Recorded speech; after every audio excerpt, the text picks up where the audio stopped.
4, 3, 2, 1.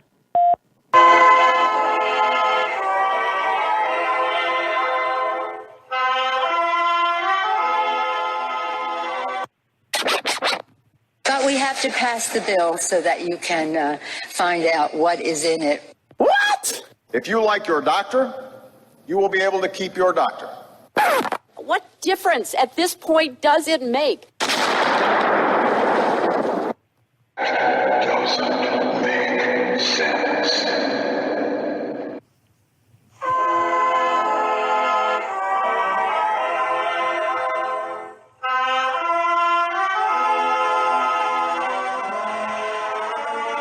If you're looking to make sense out of what's going on in the world today, then you've come to the right place. Welcome to Southern Sense Talk Radio with your host, Annie, the Radio Chick-A-Dee, and featuring Curtis C.S. Bennett and the most interesting guests that you'll find anywhere on Internet radio. And you can join the show and let your voice be heard by dialing 917-889-3675. So sit back, relax, and remember, Southern Sense is common sense.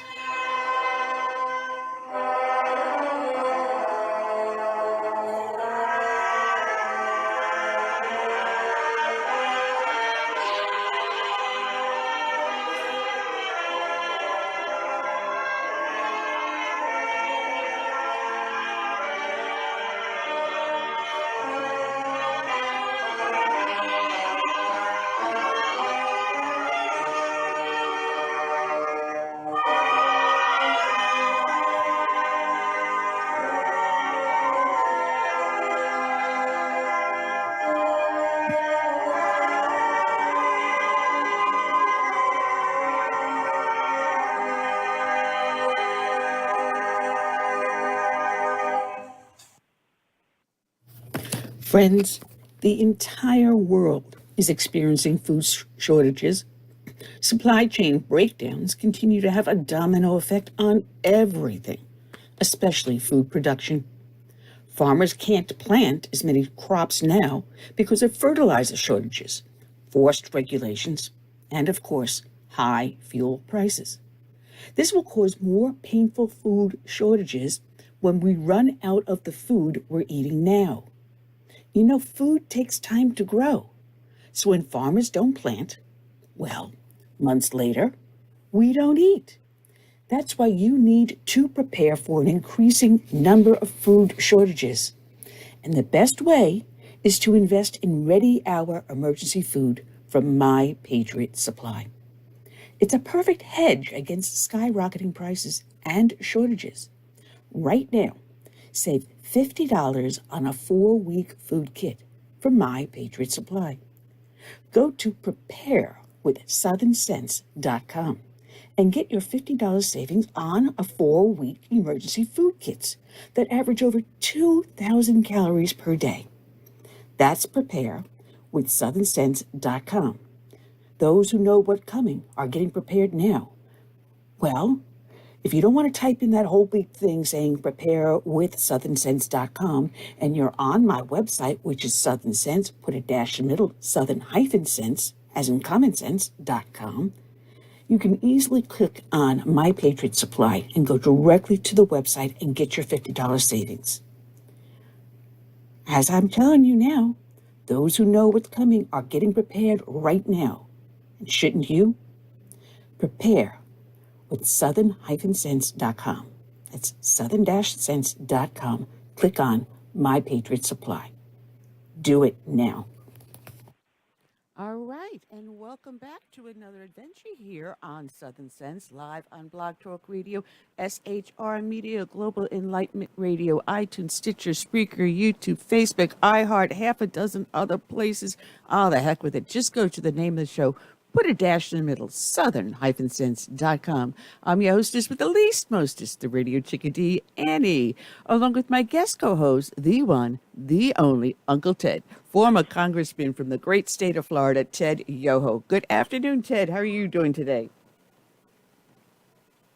Annie, I'm doing wonderful, and I appreciate you having me on. It looks like you got a great lineup for your guests today, and I look forward to talking to them. Yeah, we're going to start off with Isaac Lopez. He's the head of communications at RedBalloon. We had his boss Andrew on last year when they started off, so they're now in their second year. It is conservative based. It is if you're looking for a job or if you have job openings, if you're looking for suppliers or businesses you want to do with that are of the same mindset. They're not woke. They're real people.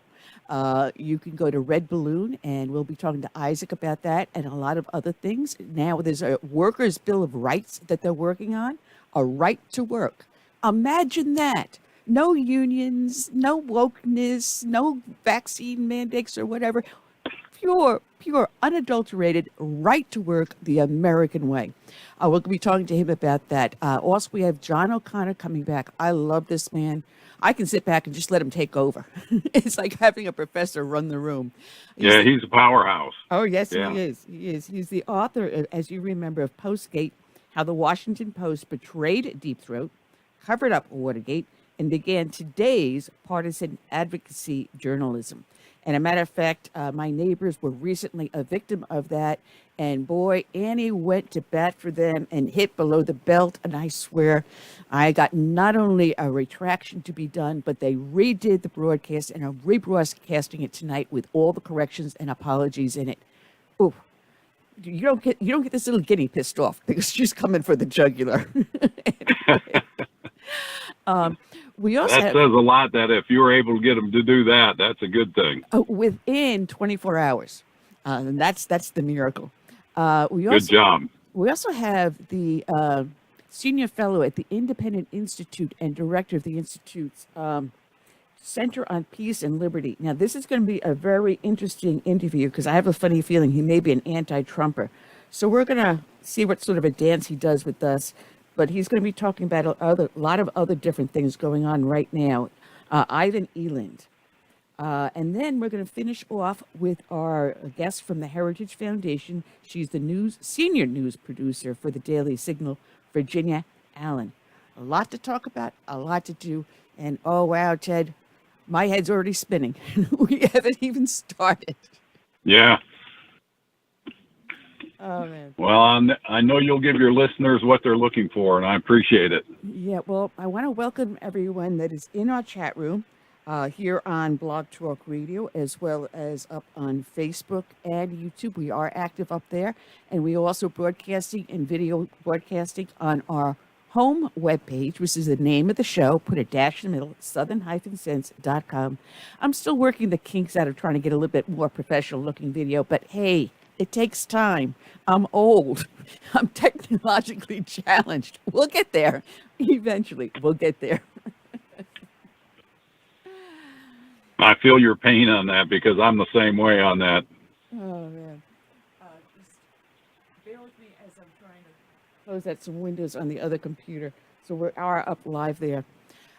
Ted, you know that every show we start off with a dedication to a fallen hero. And today's dedication is going to go out to Chief Deputy Sheriff Jody Wayne Cash of the Calloway Sheriff's Office in Kentucky. His end of watch was May 16th of 2022. And this comes from various sources, including the Officer Down Memorial page, WPSD Local Channel 6, and what is this last one? And I didn't put it down. What is this one? Bear with me. It is from theledger.com. So this starts off reading. Deputy Chief Jody Cash was shot and killed in front of the Marshall County Sheriff's Office at 52 Judicial Drive in Benton. Marshall County Sheriff's Office incident response team arrested a subject for outstanding warrants. While at the Marshall County Sheriff's Office, the man was interviewed by Deputy Cash and a deputy from the Marshall County Sheriff's Office about an investigation unrelated to the warrants. The prisoner asked for a smoke break, and the deputies escorted him outside with a third deputy. While smoking, the prisoner pulled out a concealed handgun and shot Deputy Cash. The two other deputies returned fire, killing the subject. Chief Deputy Cash was taken to Marshall County Hospital, where he succumbed to his wounds. Deputy Cash had served with the Calloway County Sheriff's Office for 1.5 years and had previously served 8 years with the Kentucky State Police, 6 years as the Assistant Chief of the Murray State University Police Department, and 6 years with the Caldwell County Sheriff's Office. He is survived by his wife and 2 children. From Jane Kim of WPSD, Channel 6. It was a night of mourning of a life taken too soon, and a time to remember a man who impacted so many. Jody Cash's home church is Hardin Baptist. Members prayed for Cash's family as they remembered his life on that Wednesday night. Cash was the deputy chief for Calloway County. He was killed in a shooting at the Marshall County Sheriff's Office the previous Monday. You know, we gather tonight differently, said Pastor Ricky Cunningham. Our hearts are broke tonight. Cunningham opened the service with a prayer to honor Cash's life. A heart that loved to serve people, said Cunningham, describing Cash's serving attitude. He would call me from time to time just to see what was going on, if there was anything he could help me with. And so, the main thing I would say, he's just a servant, and with the people, is always caring. Cunningham says that before Cash died, he went to a men's small group with the church just that morning. There's a lot of heartbreak in the law enforcement family, and of course, in Jody's family, said Cunningham during his opening prayer. He said he was heartbroken over the news. Got a text that said he passed away, he said. And when I went to the hospital, of course, several of the policemen were calling me, telling me where to come. Through it all, Cunningham said, there is hope. Most of us, our life will go on. But these guys and his immediate family, there's going to be a void there that's deep. But our faith is going to see us through, said Cunningham. At church, Cash helped with the children's ministry and with the God's Special People, a ministry for children with disabilities. Murray City Administrator Jim Osborne said he believed Cash was the first law enforcement officer in Calloway County who had been killed in the line of duty since Murray Police Chief Novell McReynolds was killed inside the police station in 1957. He said he had known Cash for years from when Osborne worked for the Murray Police Department. I knew him most of my career, Osborne said. He was either at Murray State or KSP, or then with the county. He was just a great man. Murray Mayor Bob Rogers said he had known Cash since he was a boy because Rogers was the superintendent of the Caldwell County School District when Cash was growing up in Princeton. Cash's mother also worked at the Board of Education office, Rogers said. I was superintendent at Caldwell, and his mother worked for me, and he and his sister were students, so I've known him a long time since he was a little bitty fellow, Rogers said. He always had a smile and was always enthusiastic and a pleasure to be around. When I moved here to Murray in 2005, I found out they had come to work at Murray State. Speaking at the funeral, Jody Adair said he would sometimes introduce himself as Jody's best friend. But over the last few days, it became clear to him that Cash had 1,000 best friends. Adair said Cash always had a smile on his face and was quick to share a joke, often using humor to break down walls of people he didn't know. I would do him a great disservice today if he were here and we didn't laugh, Adair said. Jody would be disappointed, for if you knew him, he was always going to make you laugh, whether it was funny or not. Adair recalled being in Sunday school with Cash and bringing his daughter Mia with him one week. On the way home from church, Adair said his daughter delightfully repeated a joke that Cash had told her. What did the red light say to the green light? Don't look up. I'm changing. If you know Jody, he tells you a joke, and most of them weren't funny. They were dad jokes, Adair said. And the thing about Jody is that you saw him laugh at his jokes so hard, it didn't matter if you laughed at them or not. Nathan Kent, who is currently the chief of the Mayfield Police Department, was the commander of KSP Post 1 in Hickory during the years Cash was a state trooper. Also speaking at the funeral, he said he first met Cash when he was second in command in the Murray State Police Department, and during his time at KSP, Cash was chosen by his peers as Trooper of the Year for Post 1. Kent said Cash served as Public Information Officer and Detective before being promoted to Sergeant, all of which are positions of trust. He said Cash also was awarded the KSP Citation for Bravery, which is bestowed by the KSP Commissioner only when an officer acts voluntarily in a moment of clear, obvious peril above and beyond the call of duty without regard to their own life. That sounds like Jody Cash to me, Kent said. He said Cash also served in a Drug Enforcement Administration task force as a CCSO chief deputy. In short, Jody's entire life has been in service to others, Kent said. Jackson and Madison, your dad is an example to everyone else. Jody taught you, and by extension us, how to be a gentleman. Your dad was a kind and caring man. Jody taught you kids how to be genuine. Not everybody is. He was. Your dad is a man of character, and we should all be so lucky to have said that about us. Addressing Michelle, Kent said her husband was an honorable man and could always be counted on to do the right thing, and was the most thoughtful person he knew. Jody was skilled at making you comfortable, he said. It didn't matter if we had lunch yesterday together, or if it had been a few months since we had seen each other. It didn't matter if we were talking on the telephone or if we were in person. He always greeted you the same way, without fail, for 20 years. Every time I talked to Jody, he started out by, "Hey, buddy." And I can tell by the crowd's reaction, I wasn't alone.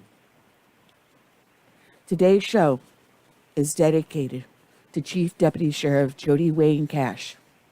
It is also dedicated to all the brave men and women out there that serve as first responders, be they law enforcement, firefighters, or emergency services. It is also dedicated to all the brave men and women out there that serve in our military from the birth of this great nation through today and into our hopeful future. We dedicate to each and every one, and please hold them dear in your heart, this song by Todd Allen Herndon, my friend. My name is America. May God bless each and every one.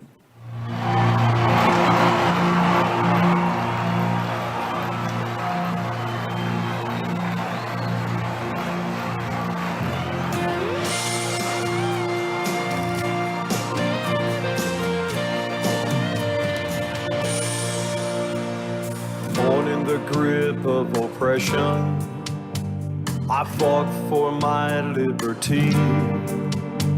I paid with the blood of my people. Freedom has never been free. Now my door's always open to dreamers and friends. When I'm attacked, I protect and defend, because my name is America. I stand proud and free. My name is America. Don't tread on me. I cannot be broken. I cannot be shamed. If you hurt me, I'll get strong. up from the flames, and I'll always stand proud and free. I'm America, don't tread on me. America is my name.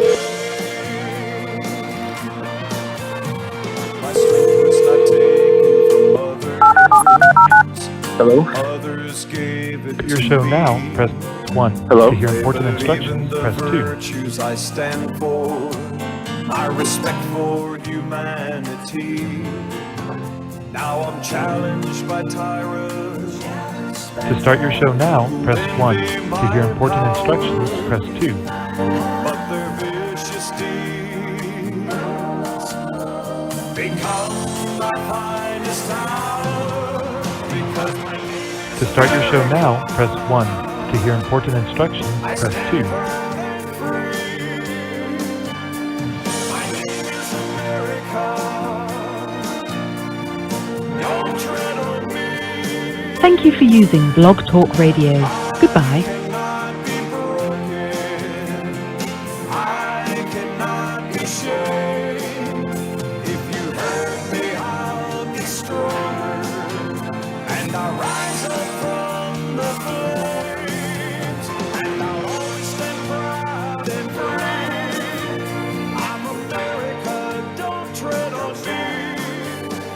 America is my name. For those who need me, I'll always be here. For those who will harm me, I'll face without fear. But I'll always stay proud and free. I'm America, don't tread on me. I'm America, yes, America is my name. Is my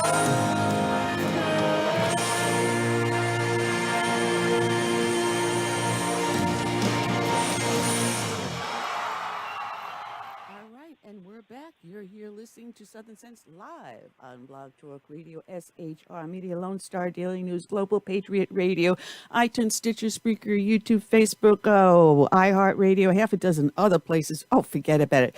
Just go to the name of the show, put a dash in the middle, southern-sense.com. Of course, I'm your hostess with the least mostest, the Radio Chick-A-Dee, Annie, along with my guest co-host, the one, the only, the infamous Uncle Ted, former Congressman Ted Yoho from the great state of Florida. Ted, are you ready? Can you hear me, Annie? Yeah, I got you. Ted. We've got with us as our first... No, What? Well, I'm sorry. What did I do now? nothing. I was just going to say that was a great tribute to Jody Cash, and we see that too often, unfortunately, that you can do one, every show. It's something that needs to just come to an end. Yeah, it does. And recently, they just had the funeral today of 2 state troopers that were ambushed up in Connecticut, and it never ends. And that's one thing you never want to do is stand there, which I have done in uniform, in formation, as you lay a brother to rest. It's not an easy thing. And right now I've got That's chills. gotta be a tough thing. I got chills going up and down.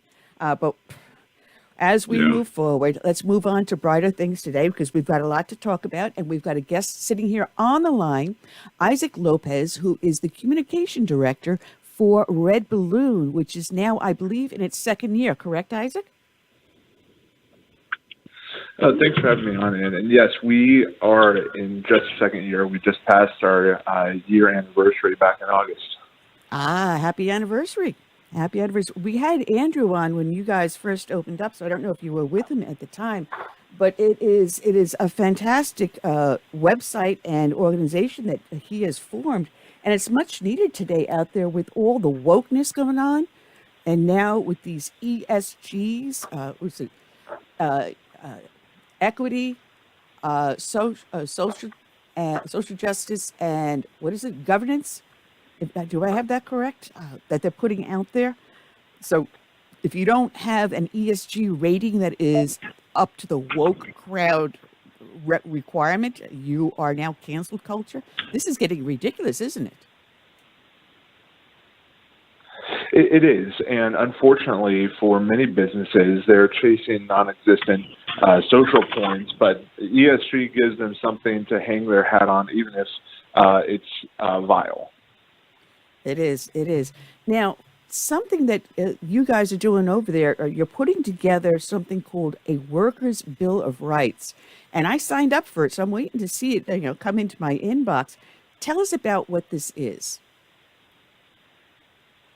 Yeah, so our legal team put together the Employee Bill of Rights and Responsibilities, which lays out 5 rights and 5 responsibilities that employees have in the workplace and also to their employer.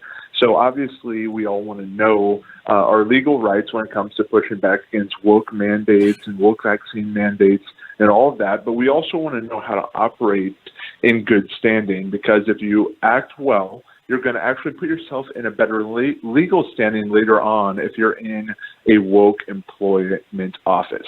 So our lawyer, Laura Baxter, she graduated from Harvard, practiced labor law in the woke epicenter in California for 2 decades, and recently she moved out to Idaho, and she put this together for the millions of employees in big tech and woke workplaces across the U.S. Yeah, I have the article that Katie Boma put up in my little fat hand, and it's. She said, if you want the government to leave you alone, you have to have some measure of self-governance. Well, that's the problem we have today. Government doesn't want us to have self-governance. They want us to bow at their altar. So how do we reclaim our self-sufficiency and self-reliance? That's a great question, and it's all about playing the long game, because that's how the government has been able to grow so much in the last few decades, is because they laid the groundwork over the last century or so to be able to become much bigger than they should. So as far as what we can do in our personal day-to-day lives is to make sure you're aligned with people that aren't going to stab you in the back. They're actually going to help elevate you, your company, and your values. And so once you have a movement that's well organized from the ground up, from a lot of people term it grassroots, but really it's just you living out your values day-to-day in your workplace, at your job, and how you vote. That's how you slowly make a groundswell, and that's going to carry momentum in later years. And so what we encourage in the Employee Bill of Rights is to think right now, but also future-oriented, because you want to make a change in your workplace. You also want to build workplaces that your children and their children can work in and be proud of, and not have to pretend to be someone they're not. What you need to do is find like-minded people to surround yourself with. But that's the whole main point of RedBalloon, hooking you up with like-minded people to help boost your business. I mean, we are a capitalistic society, but for some reason, the wokeness, which is actually a Marxist theology, doesn't want capitalism. They want to destroy it. But that's what our nation's been founded on. That's what made us so great. The entrepreneurship, the independence, the self-reliance. It sure is. Annie, go ahead, Go Ted. ahead, Mr. Lopez. No, I want to hear what you said. Yeah, go ahead, Ted.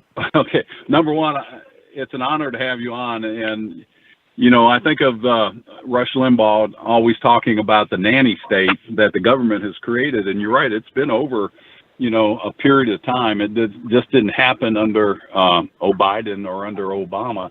This is something that's been going on. And I think of the great society that Lyndon Johnson brought into place that, gave people what they wanted to keep them where they're at.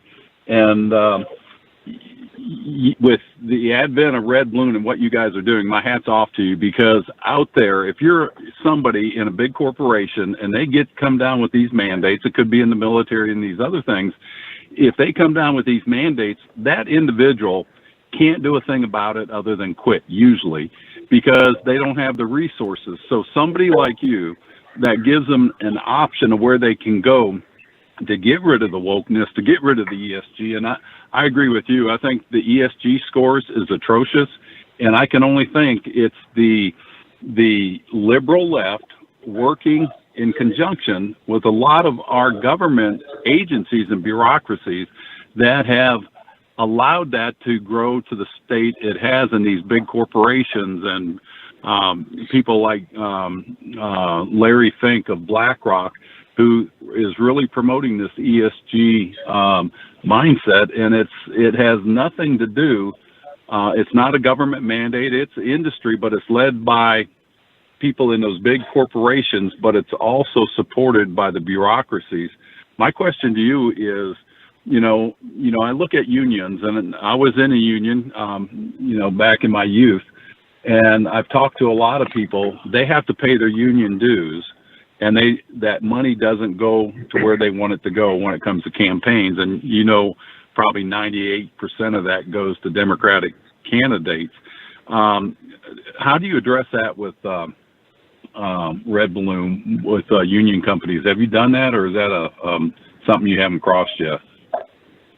That's a great question. We haven't come across that yet. Actually, in our in the Bill of Rights that we just put out a month ago, we encourage employees to consider employee groups, which sounds and rings a lot like unions, but the sole purpose of that would be to find community to push back on human resource policies that doesn't line up with freedom in the workplace, and to be able to have a community and not just individuals, because that's what we're seeing right now across the U.S. is an individual stand up because they have a backbone, but then they will just face the full force of the left alone, and one swing will generally take them out, or it will just be a knockdown, drag out fight, which one individual alone cannot sustain. So we encourage people of any ideology that hates what's going on in their company to be able to form together.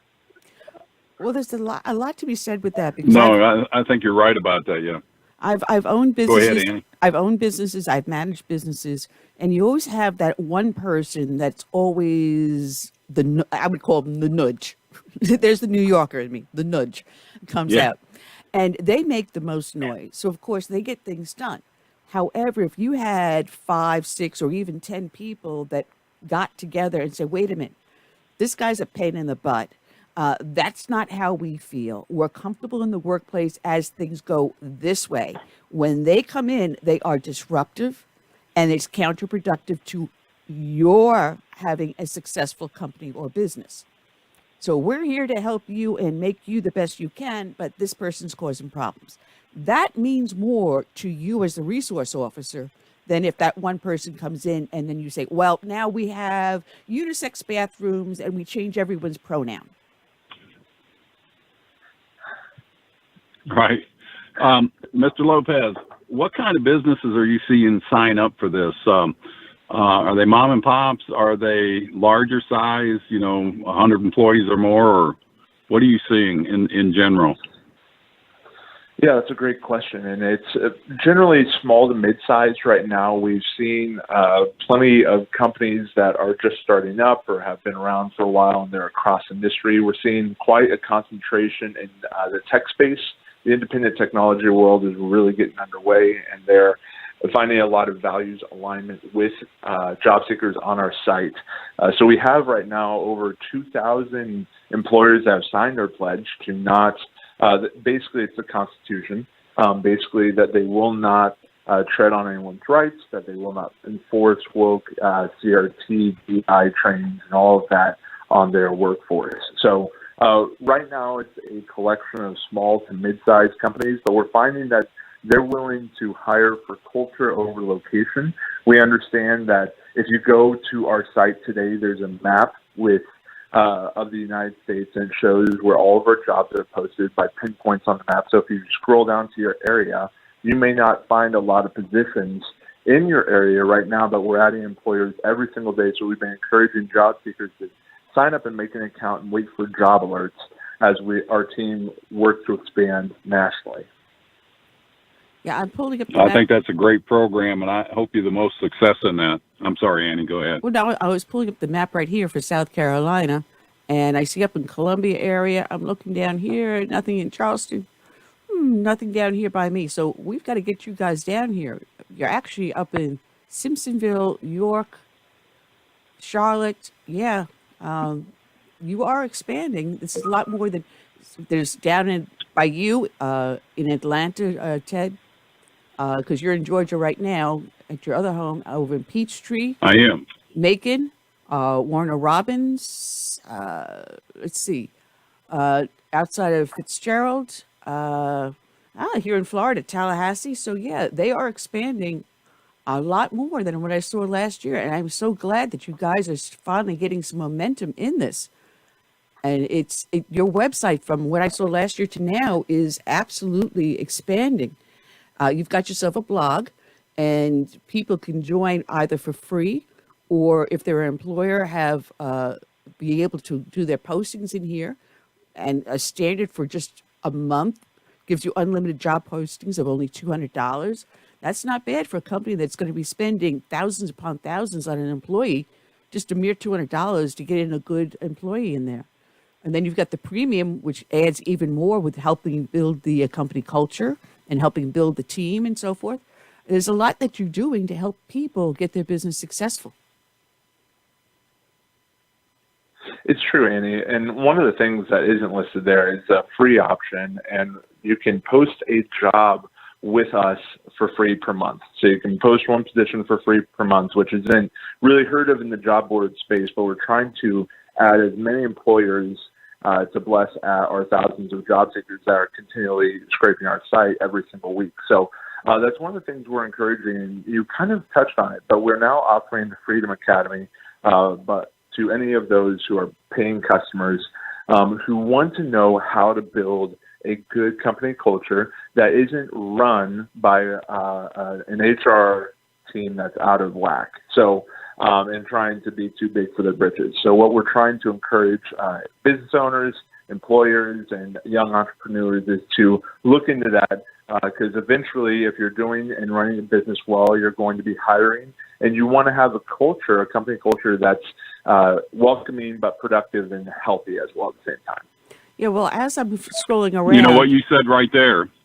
Oh, I was just going to say something that's really great, because as I was scrolling around, your little counter on the page for those employees that have taken the pledge has now jumped to 2,084.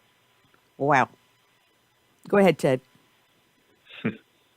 No, I saw that 2,084, and I commend you for that. But what he said at the end of that, I think, is the key takeaway for the employer, but also for the employee, and that is we want to create a culture where productivity is, maximum for the employer and for the employee, so that they get the reward out of working in a business that is going to look after those rights for an individual. So I think it's a great idea.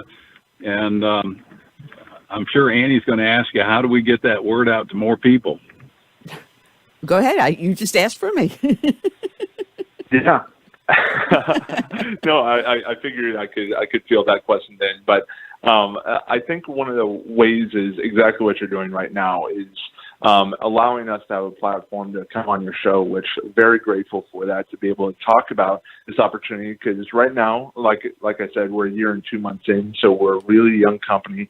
But we're basically, you or someone you know is probably looking for a job or is thinking about switching jobs, because we have all this data from the Bureau of Labor Statistics saying that there are just a high rate of people looking to switch jobs.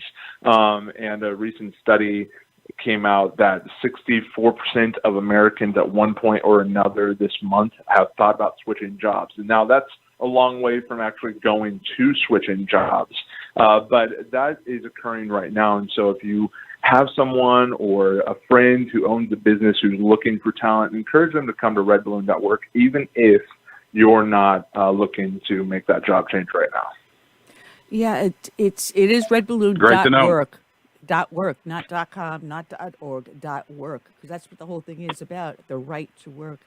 We had touched on briefly the DEI, diversity, equity, and inclusion movement, which is basically the same thing as ESG, just they changed the initials. It's the same thing. It's the Marxist wokeism that we're finding creeping through businesses. And people are actually losing their jobs, not because they're not woke enough, but because of the color of their skin. Now, I thought we had a civil rights legislation. Now, correct me if I'm wrong, Ted. We do have civil rights legislation that you cannot discriminate against someone based upon their sex, their ethnicity, their race. But yet, because you're white, you lose your job. I thought, wait. Wasn't that illegal when if you were black, you lose your job? So now the opposite, if you're white, it's okay? I'm not understanding this wokeness, or am I being dense? No, I mean, you're absolutely right. We've Little got sarcasm. legislation on there, and if we go back to the founding of the country, we had the Constitution that, we hold these truths to be self-evident, and they go through all the things, but we keep adding laws and laws and laws, and what we do is we keep adding to the bureaucracy, and the bureaucracy is the one that really comes in here. And then we empower the administrative states that I think we talked this on last week's program, where they have the power to write the rules. Congress authorizes what they can do and gives them the money, but then they leave the rulemaking up to them. And that's where a lot of this quagmire comes from, that protects the woke company that wants to be woke. They can put this stuff and say they're protecting civil rights or, human rights or gender rights. And that's why companies like RedBalloon that say we are a company that is, or they enlist companies that say we are not going to subscribe to that. We're here to create a product or create a business and a service, and we're not going to, hold people accounted to wokeness. Well, Isaac, I want to ask you this because we've got companies that are now being completely woke. And here's a perfect example.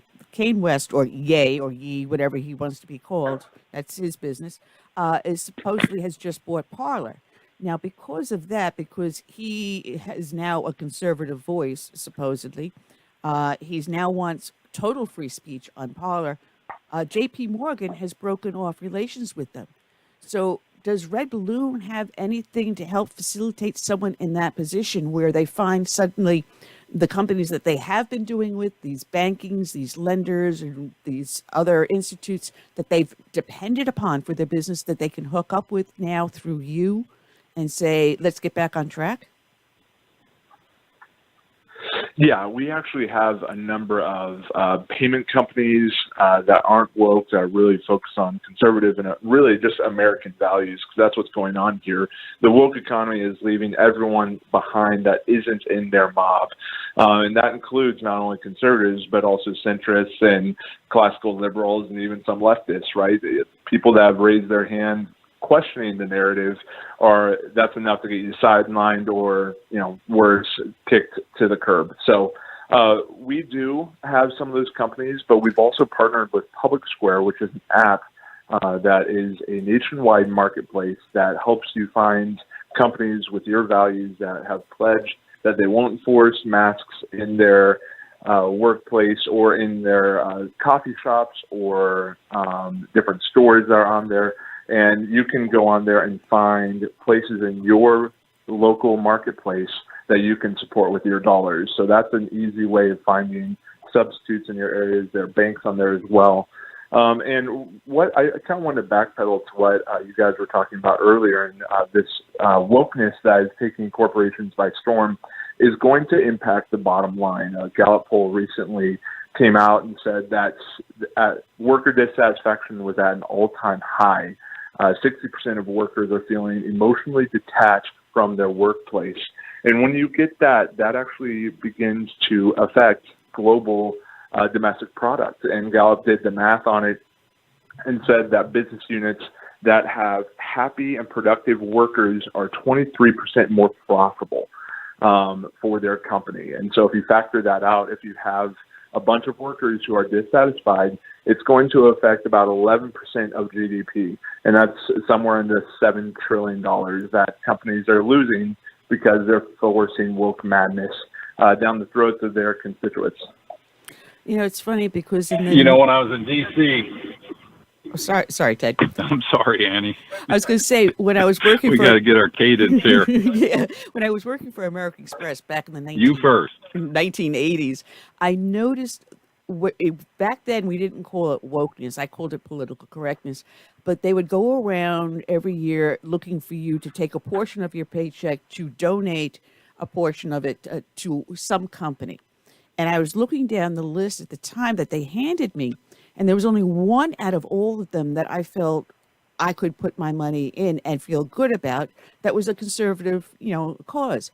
Every last one of them was a highly liberal and highly questionable charity. And if I saw this with American Express back in the 1980s, I shudder to think about what people are facing today. So, Ted, I'm sure you can attest to what I'm saying, because we're about the same generation here, very close, just a few years apart. But how it has changed to where it was very quiet and was subtle, but now it's in your face. Well, I think you opened up with personal responsibility, or Isaac did, about, watch after your own self. And, let's not worry about too much what somebody else said. When I was in Congress, it was the Me Too movement, and it was all this craziness. And we had to go to seminars at the taxpayer's expense, and we had to sign up our office up in D.C. and in the district. And if a lady got on an elevator, had a nice dress, and her hair was nice, and you said, "Wow, that's a nice looking dress in your hair," we could get an ethics charge against us on that silliness. And that was probably 4 or 5 years ago. And it has just ballooned now, again, with the liberal left and with people like Larry Fink of BlackRock, who was at at Davos at the World Economic Forum, talking about if you're not a woke company, you won't be in business in the next 15 years, because we'll make sure that. So you've got corporations like that are putting pressure on these other corporations, on the banking industry. And it's just like Isaac said, that, Kanye West on Parler, Chase is leaving them as far as allowing, to advertise on that. What we need to do, and Annie, you know this as well as probably better than anybody, is the groundswell movement, the grassroots movement, similar to the Tea Party movement, because there's 78 million people, or over half the country, that voted for Donald Trump. That is the people that are going to bring this in, and the people that are going to subscribe to RedBalloon. Those are the ones that are going to make a difference. It's not going to be government mandating what we do, because that's more rules and regulations. It's the American people waking up and said, enough is enough. We're going to change the dynamics and run these companies out of business is what we need to do. That's a huge amen. What do you say to that, I think that's Isaac? really interesting, because no, I totally agree. He's spot on. There was a study that came out of all the Fortune 500 CEOs, and 70% of them said that they made their social issue statement for their company, right? Whether or not to wave the pride flag during June, whether or not to plaster Black Lives Matter everywhere. They made those decisions. 70% of them did, based on what their employees wanted. So there's some internal survey, maybe an employee group that was extremely loud, swayed these employers and CEOs to say certain things in the public sphere. And so if we feel like we are being outnumbered, it's because our own are not speaking up within these companies, because Gallup did another poll that showed that conservatives are the largest ideological group in the U.S. And so if that's the case, partnered with that study, that means that there's a lot of conservatives that are keeping their head down at work, which you can't say you blame them, because conservatives are the best at walking a mile with a rock in their shoe. And they're good with discomfort, but they really just want to focus on a good day of work. But that joy is being taken away from them, whether or not they say anything. So they might as well put up a fight for future generations. It's the silent majority is the conservatives, and it's time for us to stop being silent. We need to speak up and say enough's enough of this garbage. Well, that was one of the speeches I did on one of our 9/11 rallies we had when we first started the Tea Party, that we are the silent majority and silent no more. We've got to give them the avenue to have their voice back once again. And I hope I'm doing that here. I hope I'm doing that by highlighting you with RedBalloon. And I need to learn a lot more about this Public Square app. I'd love to learn some more about that, because I've got my eye on this nice little Kimber 9mm, and I can't use my PayPal, and I don't think I'm going to be able to use my Chase credit card to make the purchase. So we've got to find alternatives out there. Right, Isaac? Annie, that is a very nice gun. I have one of those. I recommend it. I like my little Ruger 380. That's a nice little tight, concealed carry. But I was eyeing this piece, and I've just got to check it out. But Isaac, what do you say to them? I say, hey, listen, you lose more if you don't speak up, or even if you lose your job, where's the safety net? That's what they're going to ask. Yeah, no, that's the thing, is that we're encouraging employees across the country, whether or not they work for one of our companies, to do this. But we feel that we have the ability to say that because we are the safety net for these employees should things go right. So there's a long process to go before you either leave your company or get fired. And obviously, we never want to advocate for someone getting fired, but at some point, there's a line that you're going to be pushed across that you will not be able to sleep with yourself at night, right? You won't be able to tell your conscience to ignore it. And that line has been crossed by hundreds of thousands of conservatives, and it's not a good place to be. You don't feel right, and you feel even worse about the company you're working for. So what we're trying to build is an opportunity and an ecosystem for you to go to work, and you can be proud of the job that you have and the company you're working for, and know that they don't hate you and your values and everything you stand for. They just like the fact that you make them lots of money. And so why not go make lots of money for a company that lines up with everything you agree with, politically speaking, and with your values? So we encourage people to stand up and know that we have your backs and we're your safety net. All right. Well, are there lawyers like on standby? So if someone does get fired because of wokeness, I'm sorry, you're too white, or I'm sorry, you're a Christian conservative, or I'm sorry, you're pro-choice, pro-life.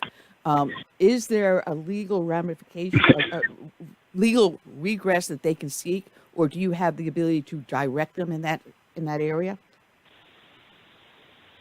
Definitely. We have a couple lawyers already, and we've had more kind of floating into our space. But there's Laura Baxter, who wrote the Employee Bill of Rights, and there's obviously legal maneuvering that you can learn in that booklet. But you can also contact her. If you have any questions, just reach out to me, and I can always connect her. My email is isaac@redballoon.work, and that's ISAAC at redballoon.work. And we also are partnering with Paul Davis, who has been a huge defender of employee rights, and he's actually starting his own course to teach you exactly what you need to know with different situations in the workplace, and we're partnering with him on that and helping him find job seekers that want to know about that. So I can introduce anyone with questions to those two, and there's a lot more people out there like First Liberty. We've done some stuff with them. So there's some good people out there that are ready to have your backs. But the Employee Bill of Rights is a good place to start. You can get that at redballoon.work/bill. It's completely free, and it shows you how to put yourself in good legal standing before you get to a lawsuit. So that way, when the lawsuit does come down the pipeline, you are set up for success in that lawsuit. Well, I've got one big final question, I think, for you. Because, as I said, when I looked at the map, I noticed nothing in my area. And we're the heart of the military tri-command. We are solidly red in this area. Do you put together seminars or something like that, workshops, where we can get businesses as well as people seeking employees together that are like-minded, that could tap into RedBalloon, your resources, and start working with you to build a RedBalloon community here?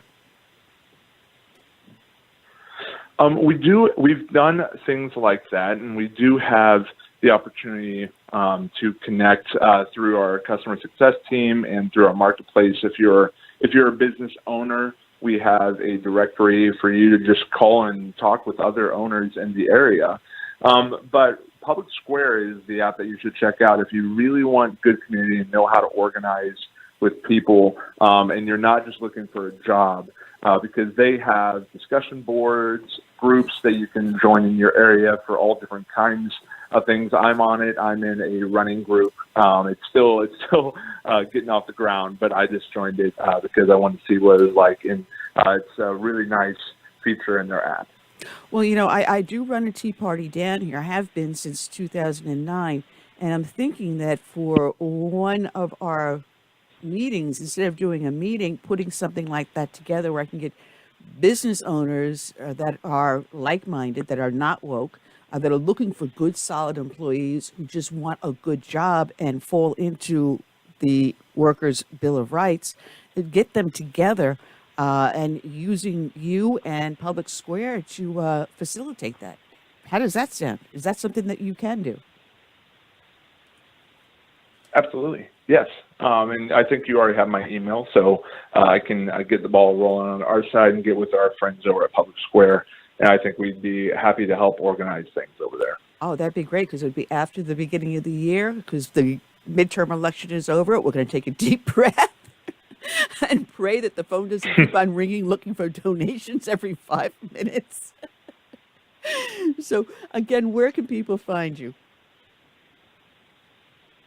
You can find and apply for work at redballoon.work. That's WORK. I can understand that that's a little different, but .com sounded too much like communist, and we wanted to just get back to work in this country. So you can go and apply for work there. And if you're a company, make sure you post with us, and you can start out, just test the waters. There are companies that have saved hundreds of thousands of dollars in headhunter fees by just posting on our website. And they said that we basically saved their company because we saved them all that money and got them quality candidates within a very short amount of time. Gee, if we keep this up, I might start a RedBalloon Chamber of Commerce here to compete against the woke Chamber of Commerce. Oh, I could be a troublemaker. Oh, just give me a few inches. Yeah.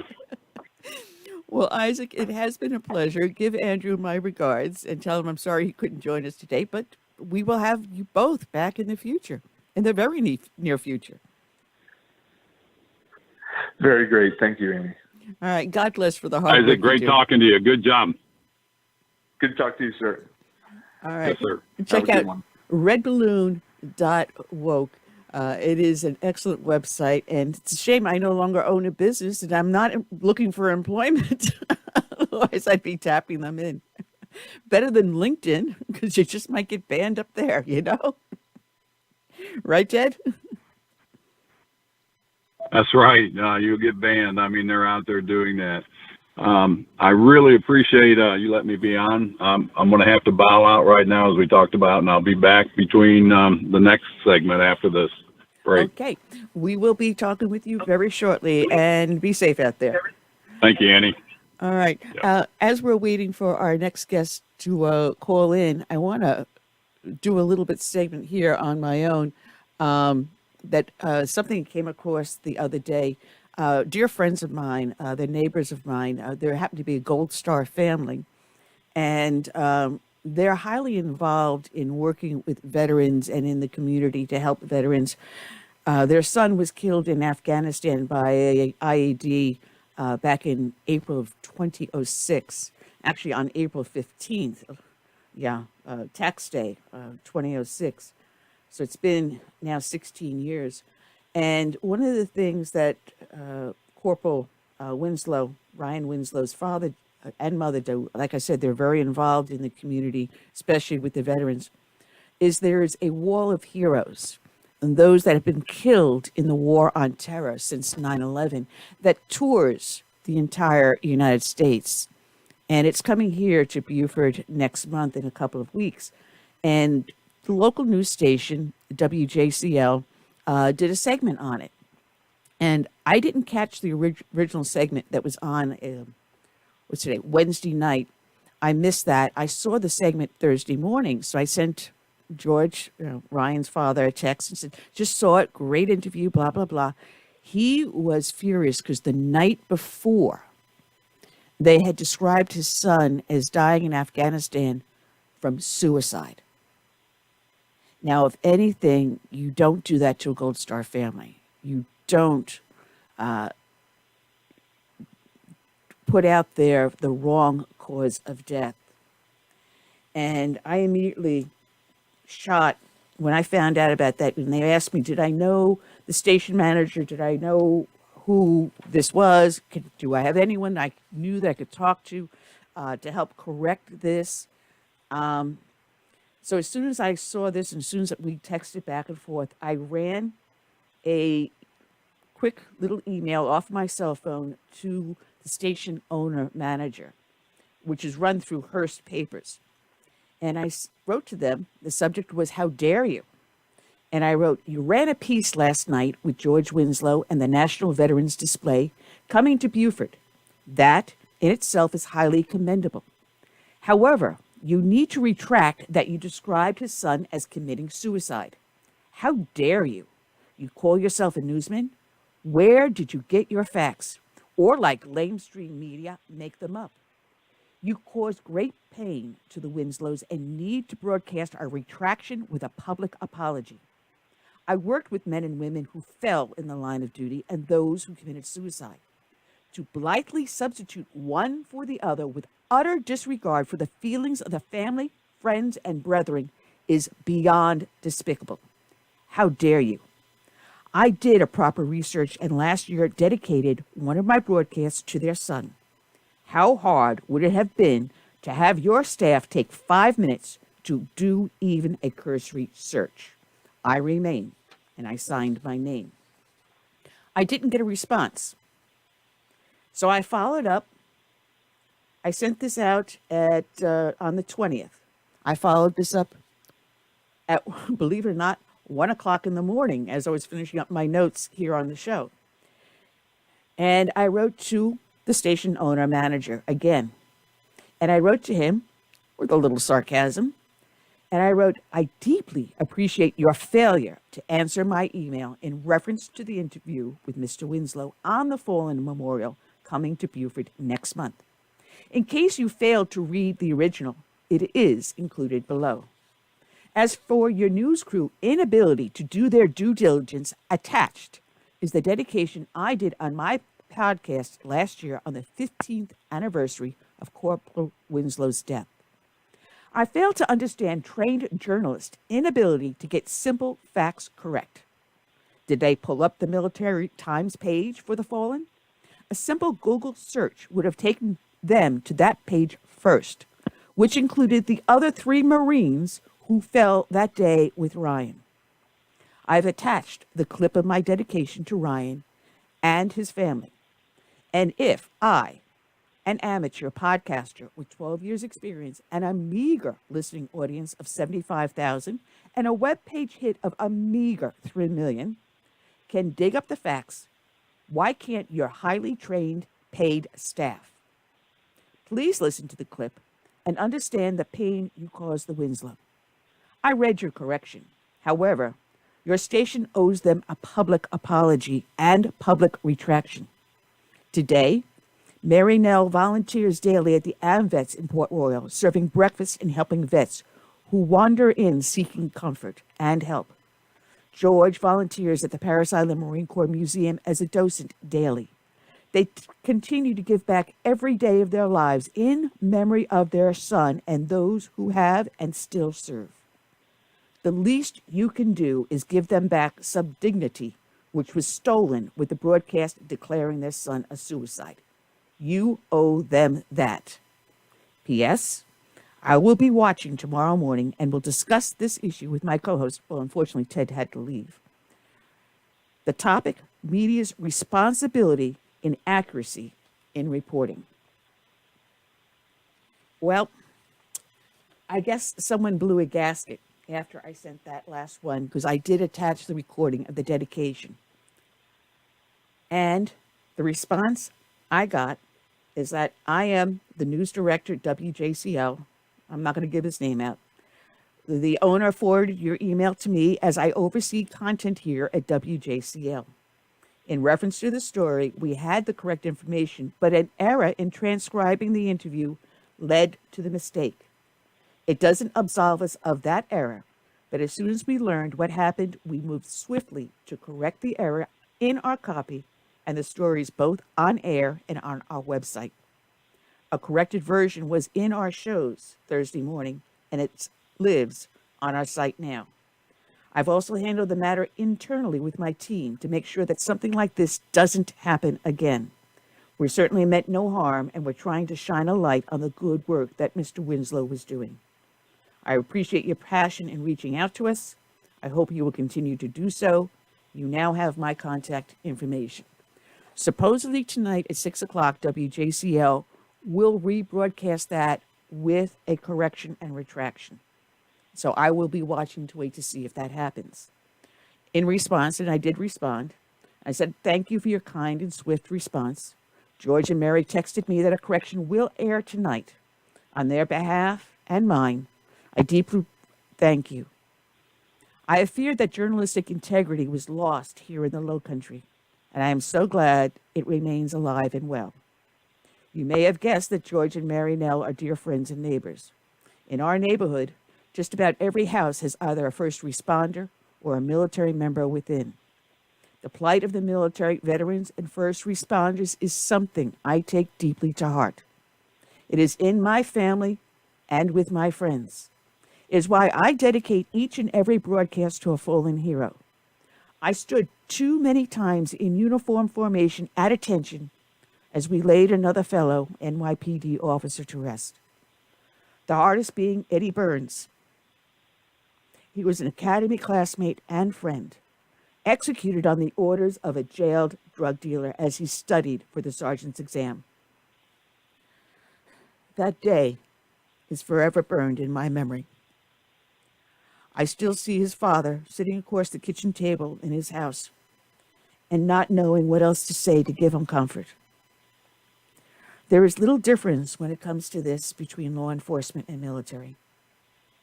Every night when I hung up my uniform and gun belt, I thank God, for with his grace go I.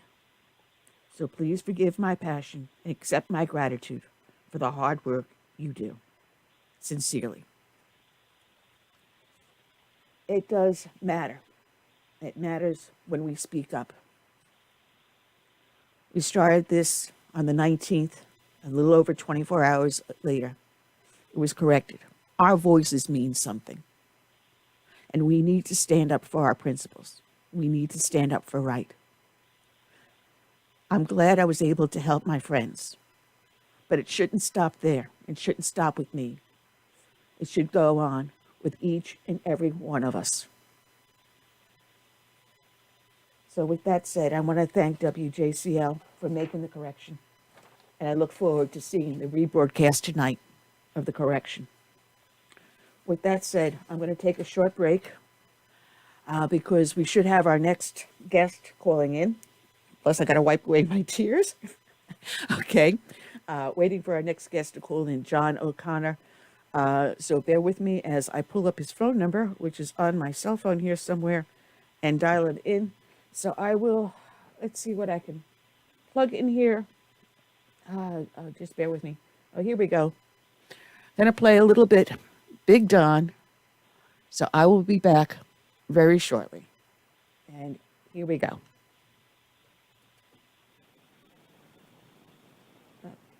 This goes. Bear with me as I pull it up. Here we go. Big Don. Big Don.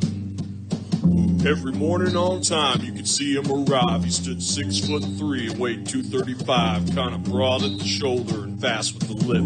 And everybody knew you didn't give no shit to Big Don. Big Don. Big Don. Big Bad Don. Through the dust and the smoke of this Democrat hell walked a giant of a man that the patriots knew well, grabbed a sagging economy, let out with a groan, and like a mighty oak tree just stood there alone, Big Don. I'm talking about our man Donald Trump. He's the president now, and all you chumps can just settle down and stay in your safe space. We're about to make America a better place with Big Don. Big Don, Big Don, Big Bad Don. Well, old Don got to work because we got problems to be solved, and the Democrats shouted, "The Russians are involved," brought out their special counsel with Robert Mueller. Too bad the wall just got 10 feet taller with Big Don. Well, they will lie and cheat and steal and threaten and pander to illegals before our veterans, but we're over these liberals loading our country in a hearse. It's about time to put America first with Big Don. Big Don, Big Don, Big Bad Don. We're gonna put these criminals where they belong. We got people like Hannity and Julian Assange and all the centipedes following QAnon, and Americans like me just singing my song for Big Don. The path ain't easy cause the devil's working hard, but we got God on our side and he's playing his trump card. Just remember, my countrymen, to always stick together. Fake news can't stop us from making this world better with Big Don. Big Don, Big Don, Big Bad Don. When it's all said and done, America will be great, and we'll build a statue just to commemorate a great man with these words on a slate. Thanks to the people's power, a man came from his tower to save America in its final hour. Big Don. Big Don. Big Don. Big Bad Don.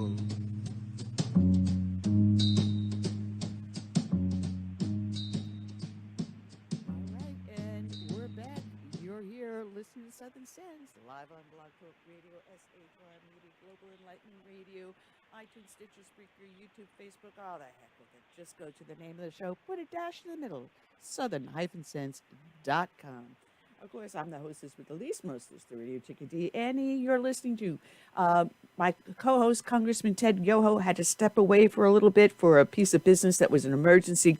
He will be back joining us as soon as he can. So in the interim, want to welcome back onto the show the one, the only, the author of Postgate, How the Washington Post Betrayed Deep Throat, Covered Up Watergate, and Began Today's Partisan Advocacy Journalism, John O'Connor.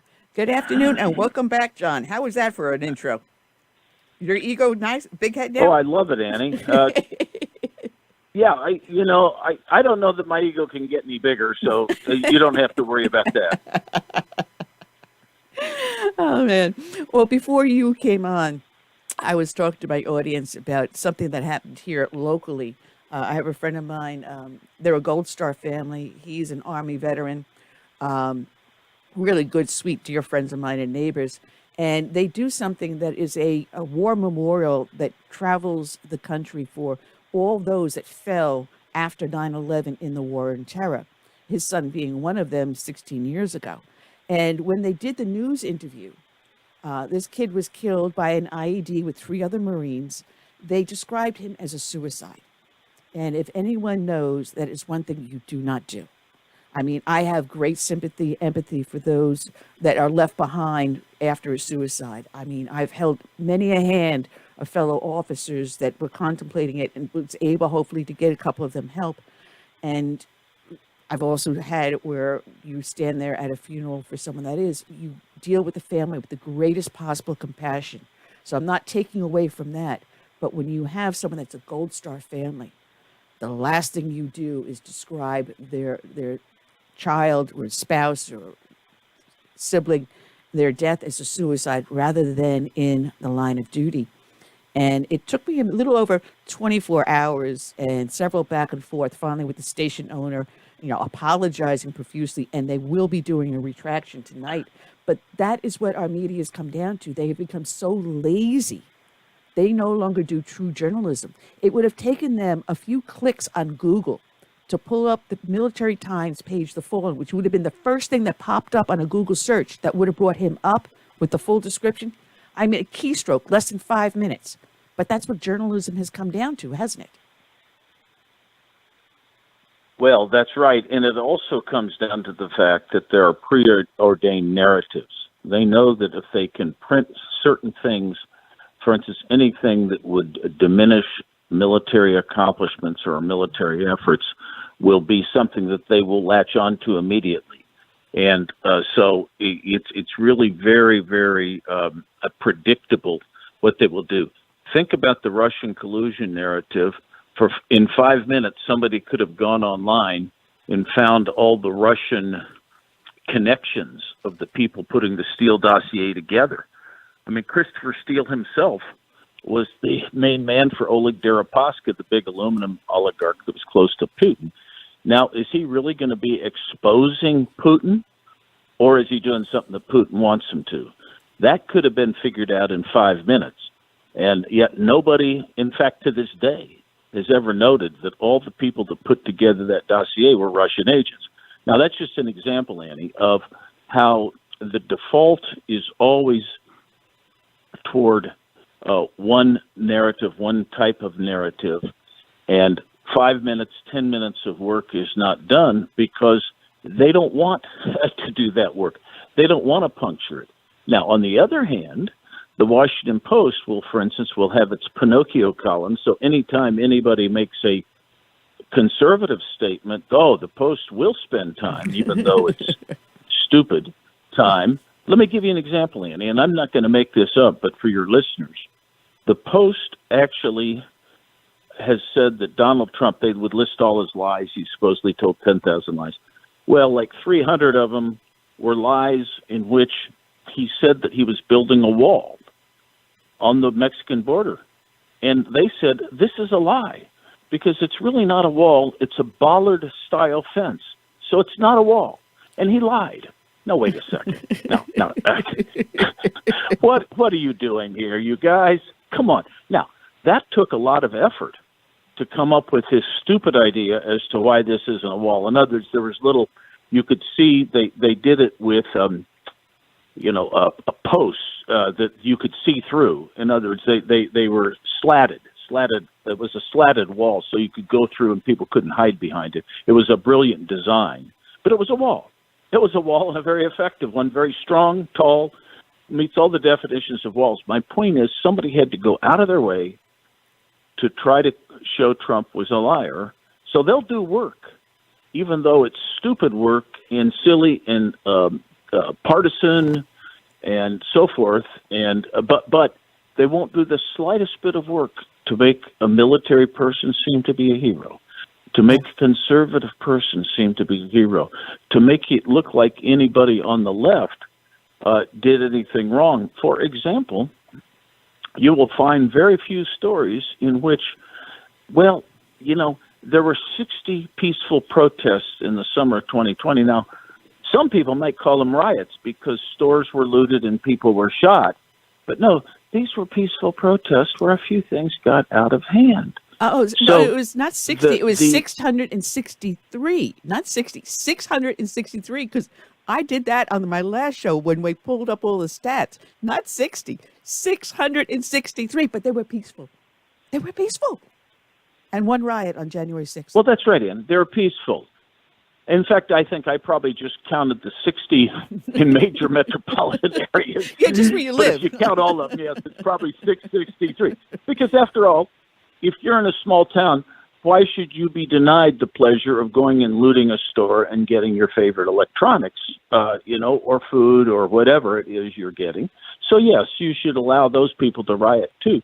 But then on the CNN and so forth, MSNBC, you found so many people saying, as Dr. King said, riots are the language of the unheard.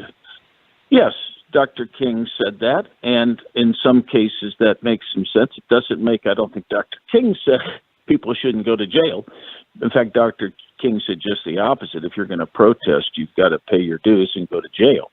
But my point is, these are just peaceful protests. It's the language of the unheard. No, it's not. It's basically our country without going forward without any standards or principles. And meanwhile, of course, the January 6th. Oh no, now that's not even a riot. That's even more. That's an assault on democracy itself. Oh, worse than the it's Holocaust. not even some people. Yeah, right. Worse. It's the worst thing in the world. Well, you know something, Annie, just to tell you. Now, of course, during the Oakland riots, of course, some nice innocent people got shot, like a black security guard at a building who was just standing there and got shot. He had 3 kids. Now, he's not as important as Mitt Romney's hair, because Mitt Romney's hair almost got messed up during that. I mean, he had to keep it in place, and I think he had gel on it, so it didn't get messed up, but it almost did, and it scared him. So that you got to compare those things. What's more important, Mitt Romney's hair or, this poor fellow who got shot in Oakland? That's where we are in this country, and it is just too bad that things have been so hyper-politicized that people can't tell the truth, at least on one side. There is half the country, everybody likes to say that there's, to try to be fair, that there is just simply a symmetry to each side, to right and left. I disagree with that. I think the red states, by and large, and the red parts of the blue states are people who just think in traditional terms. They think in common sense terms. They call them as they see them. They may be wrong or right in some cases, but they call them as they see them. There's no predetermined ideological bent on these things. They're not ideological. It's common sense. Like, gosh, there might have been a lab leak in China. On the other hand, the other side, because we're dealing with socialistic thinking, now you get into dogma and you get into ideology. So you do have a preordained set of conclusions. If you're in communist Russia, you always talk about the working person, even though the working person really doesn't get the money. It's the guys, the party bosses do. But the point is, there's a preordained narrative in these once you start getting down that road. So I don't believe that there is a symmetry in the way we communicate. I think there's one side that is willing to debate and discuss and so forth. Another side is not willing to debate and discuss, and if you challenge their orthodoxy, then you are roasted. You're demeaned, you're demonized, and so forth. And that's the Saul Alinsky's playbook. You go after these people and make them appear to be the devils. Oh, absolutely. I mean, what they're doing is they've got the conclusion they want. They know the end result they want. So then they fit the narrative to force their conclusion. It's as if you're in a lab and you know what you want your experiment to end up with. You want this to be like a purple egg. So now you construct it, everything you do in your experiment, to get that one conclusion and nothing else. You don't experiment to find out how you get the purple egg. You already know you want the purple egg, so no matter what you do, it must become the purple egg, come hell or high water. I mean, I saw a perfect example of this last night at my county GOP meeting. And there's one faction that is trying to take and break our county GOP apart. And they come in with, they already have the conclusion. They want our county chair to resign. It doesn't matter. He's doing a fantastic job. It doesn't matter. He's more than doubled the membership and is rivaling what any other county in the state is doing. It doesn't matter the good that he's doing, but they want him to resign because they want their guy in there. So they had 11 people march in with a script, and they all went, and the rest of us are like, okay. But we came down to the bottom line. They lost because we had the guts to stand up. It was 56-2. We gave a vote of confidence for our county chair. But they already know what they want, and they plan everything. They thought they would demonize him and others within our GOP, and it didn't work. And that's when we like you and I do, push back. And it's time we all start pushing back, isn't it? Well, you got it. You got it, Annie. One of the things you said there was very interesting. What the idea is, you demonize a certain person, and if you're a good person of common sense, more or less on the right side of politics, as opposed to the left side, if you're not, there are a lot of polite, decent people, and so somebody gets demonized. You say, "Oh well, I guess I can't. If I'm going to be a good person, I can't stick up for that person because people might think I'm just like him or her that's being demonized. Yes, I'll just go along with it. I'll keep my mouth shut." Well, thank God people are waking up to the idea, no, we know this is wrong. You're demonizing this guy. I'm standing up for him. And that is what I see as what you're just saying is hopeful, because people are understanding what happens. The whole idea is to try to make everybody, and that's what happens with Trump. They're trying to make, and I live in California, so there are a lot of nice people here living in nice, comfortable, prosperous suburbs who you demonize Trump, and now what happens is because you demonize him so much, it's, you're taking your intellectual life in your hands if you ever say anything nice about Trump. I mean, you can't say, "Gee, I think he did a good job on the border wall. Gee, I think he did a good job on fossil fuels." You can't say anything nice about it. It's impossible. You can't do it. You're afraid to. People are afraid to. And I see this in especially the suburban women I live near. You cannot say it.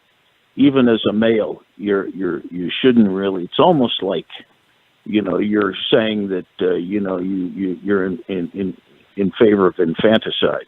No.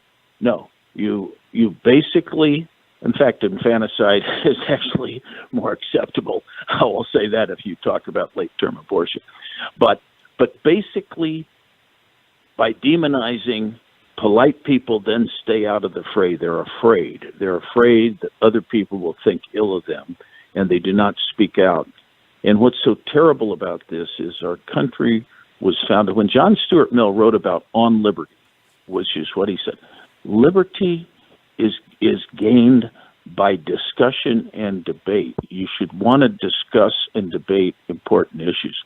But you tell me if anyone on the left really wants to have a discussion or a debate about climate change, either the theory of it or the fact that spending trillions won't change anything. There's no cost benefit to it, even if you believe in the theory. But is there a chance for a debate? No, not at all. But you can't get king crab anymore because of climate change. Instead of looking at what the true root cause of why we have a decrease in the king crab crop, maybe because you're over harvesting, maybe you need to let the fields start to replenish themselves. Maybe there's poison in the water. Maybe someone dumped something down there that's killing them off. But instead, no, it's climate change. We can't have any more king crab legs on the market because of climate change. Well, that's right. And what happens is they have all these reporters that they'll be on the climate change beat. And anything that happens is the result of climate change. And it makes, if it gets too rainy, it's climate change. If it gets too dry, it's climate change. If it, so forth. If there's not enough water, too much snow, not enough snow. Everything is attributed to climate change, whereas including hurricanes, in which you have solid data that there's no difference because they have been tracking hurricanes. And so, no, everything is attributed to that because that's the narrative. You're a good person if you believe that as if it's a religious doctrine, believe in climate change. We're supposed to be scientists. You don't believe in anything. You skeptically look at things and determine whether or not you're right or wrong and how the evidence is applying in a particular case. And the fact is, we have some evidence since this climate stuff started that all the assumptions, all the computer models that show that carbon dioxide has such a terrible effect, well, the data doesn't support it. No. So, so well, what do? You either adjust the data, tweak it, or you just say, well, it must be something else. There must be something else. We know we're right, but there must be some confounding explanation for this. You just can't shake it. There is no really scientific proof for the concept. But here we are, we're spending trillions of dollars, and it's very interesting. It's as if no one has figured out that there have been at least six in the last, say, couple thousand years. I'm going to say last 3,000 years. There have been at least 6 times when the temperature has peaked, as it's peaking today, and 6 times when we've had a valley of really darn cold weather where we can't grow much and societies don't do well. The best societies, 2 Egyptian societies, Rome, the Middle Ages when we built the nice cathedrals, the Roman warming and so forth, all these natural variability periods are ignored. It's like this is the only time in thousands of years that things have gotten warm. Well, I don't know about that. Well, we're not there yet, And another though. thing people haven't thought about. Well, you're not there yet because a really good friend of we're mine not there is yet. my good friend of mine is Gregory Wrightstone with the CO2 Coalition, and I made friends with him just when his book first came out, before he even started the CO2 Coalition. And we are climbing out of a mini ice age. We're not even there yet. The Earth was warmer when Christ walked on it than it is today. So what have you got to fear? Yeah. Well, that's right. I've talked to Gregory Wright. I had a really great chat with him for about an hour one day, and he's a brilliant guy. I'm a big fan of his. And, of course, he then hangs out with some really good scientists like Richard Lindzen and, Will Happer of Princeton, Lindzen at Harvard. And these folks, know all about it. Look, we were growing citrus at Hadrian's Wall back in the day. We still haven't unearthed all the tree lines in Sweden. When Leif Erikson first discovered America long before Columbus did, he came over, probably was Newfoundland. He called it Vinland because there were grapes growing there, So, and the other thing that people have not figured out that Wrightstone will talk about is that we go into these mini ice ages, and that's the thing to fear. Mm-hmm. When around 400 A.D., a fellow named Attila the Hun, a really nice fellow. Oh, yeah. Just throw the body over the wall. Mongolia. Yeah, just throw the body over the wall. Mongolia, sort of Siberia. Mm-hmm. Yeah, exactly. And Attila was growing good crops. Those guys were growing good crops. And then things started getting drier and colder in about 400 AD. And we know now that that's when the cold period started, and we started dipping down into a little ice age after the Roman warming. Well, guess what happened? Attila had to go get better lands going down, so he went after the Visigoth land. The Visigoths then turned like a pool ball. It came down, the Visigoths came down, and they got somebody else, and finally everybody started attacking Rome. But the point is, cool periods are not good for us, is what I'm saying. It's periods of war. Wrightstone would say, you get warm climate, you have more areas of arable soil, and poor people can get their food. Yeah. And you have a little CO2, and it feeds. It's a fertilizer. If you have a greenhouse, you inject CO2 in it because it helps you grow the plants. Mm-hmm. What is wrong with this picture? It also saves water because the stomata do not need to open as much and lose water to get their CO2 fixed for the day. Mm-hmm. So there's an awful lot, and Wrightstone is brilliant at communicating these concepts. And now, why don't people? And he's very easy to understand. But how often do you see Gregory Wrightstone quoted in the New York Times and Washington Post? You don't. No. You don't see him on CNN. You don't see him on MSNBC. He's very articulate, easy to understand, easy to put on for a 5-minute segment because he speaks in English, common sense language. But yet you don't get that. And now these people, and I feel sorry, we have a culture that's really, with high taxes and high cost of living. People are busy with their jobs, and they get their headlines from CNN, and there you go. Yeah. Well, if you ever talk to Gregory, you tell him you met his first, because I was his first, the very first interview he ever did. So we've got a running joke. Now, talking about having a conclusion and making the facts fit it, let's talk Steve Bannon, because just today, before going on air, he was sentenced to 4 months for contempt of Congress. When was the last time someone was sentenced to jail for contempt of Congress? Well, I don't know that anybody can remember that. And if you recall, there were many occasions when representatives of Obama's office were subpoenaed to Congress, for example, the Fast and Furious and so forth. And many of those subpoenas were simply rebuffed on the grounds that there's executive privilege. So people didn't show up. Well, people, nobody prosecuted those people for, there's a little standoff and words are exchanged and so forth, but people don't go to jail. And even at that, when you do get jail time for contempt, and usually it's, that is normally, if you get sentenced, it's a 1 month sentence. Okay. And then what the prosecutor said and the judge parroted was that he's shown no remorse. Well, that's a valid factor. I'm a former prosecutor. That's a valid factor when you've committed a real crime where there's real harm caused by that. You've hurt somebody. You've killed somebody. Yes, you have remorse for that. But what if you really believe what you say, your principles? You believe that it wasn't your duty to testify before Congress with executive privilege.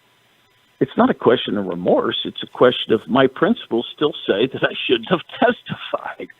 So he's really sentenced not because he has no remorse, but because he believes in the principles that got him there. Now, it's up to a judge to say whether he's right, wrong, or indifferent. But to say he shows no remorse, that's really absurd, So, yeah, people, I was a prosecutor. People often were in contempt of the grand jury. And, you work these things out. You go get an order of the court saying you got to show up. And usually things work out. But that's not the way they did it here. They just basically charged him, and then he gets sentenced.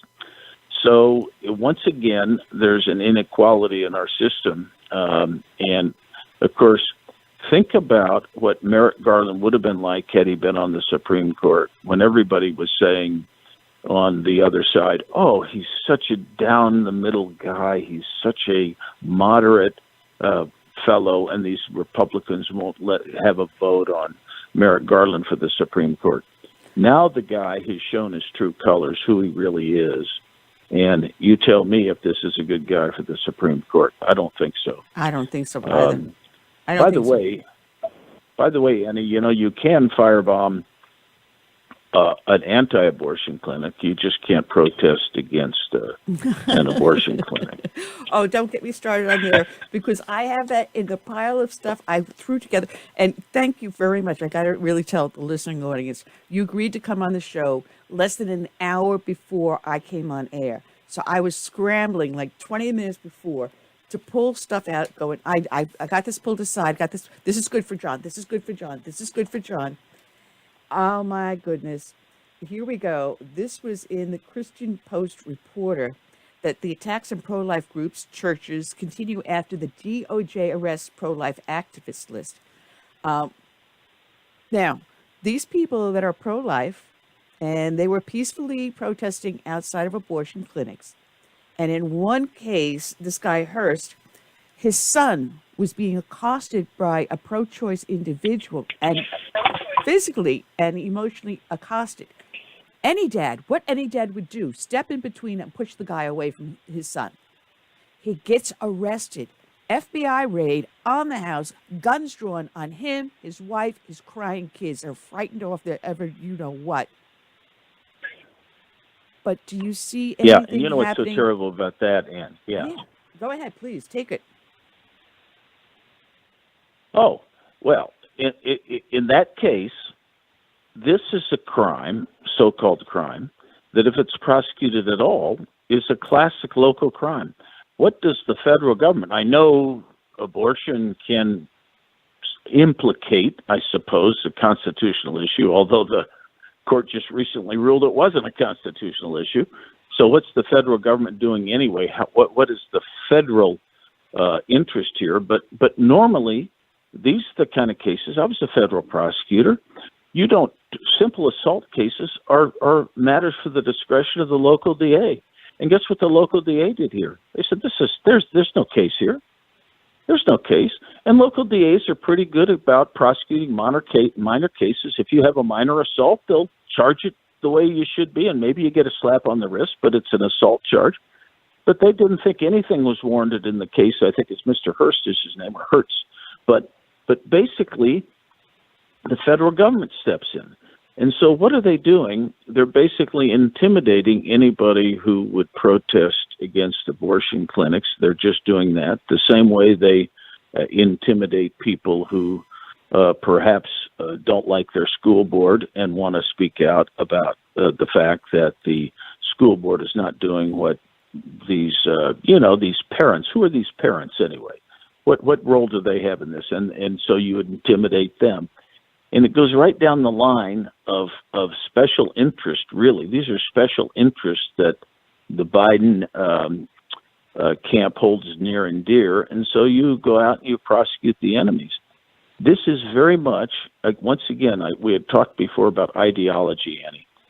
And once you get into an ideologically driven party, as in, you name it, nobody likes to bring up Nazi Germany. Let's go to Soviet Union. It doesn't matter, Chinese, communist, whatever country it is that has ideologically driven rulers. This is what they do. They use the law to intimidate those who believe in against them, in anything against them, as opposed to a society where the leaders are supposed to champion liberty, champion diversity of expression, and say this is good. Let like John Stuart Mill. Let the best man win. Let's discuss it. Let's have it out. But no, that's not what we're doing here now. We're taking one side of the equation. Certain people have certain ideas. Oh, those are good ideas. We're never going to. They can do anything they want, and that's fine. The people who have the other ideas, we prosecute them for their ideas. So.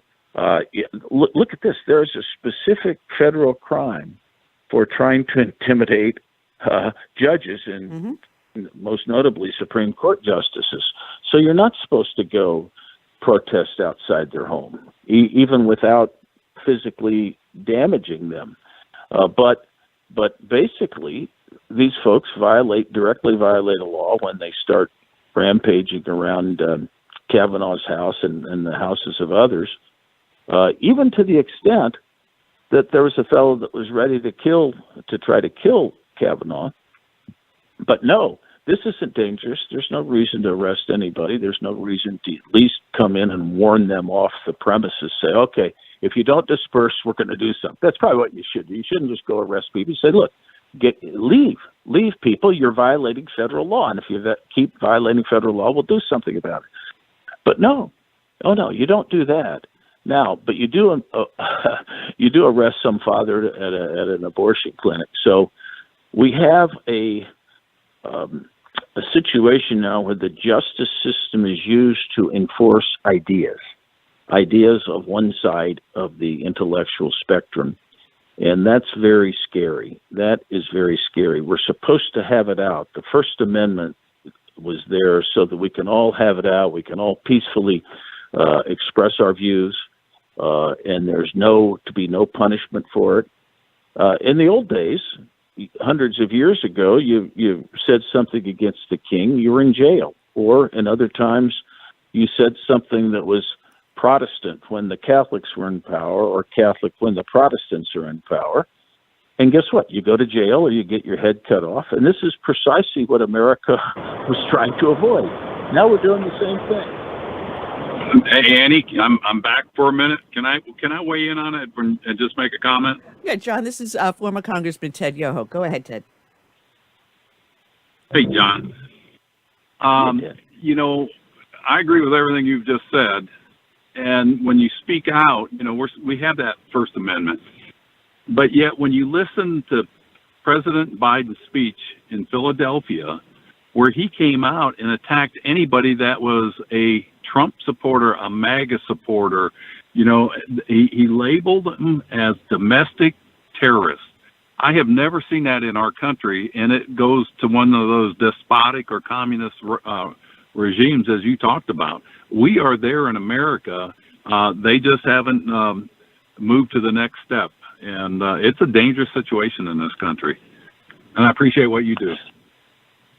Well, thank you, because this is, it's all around. Think about it from everything from the fact that we are not drilling for fossil fuel because of ideology. That's all. We need fossil fuel, but look, ideology says somehow we should be doing something about it, even if it's only symbolic. So that's what we're doing. We're symbolically, taking the hit for climate change. So here in California, I'm paying $6.50 a gallon for gas. Why? Because somebody thinks that's a good idea.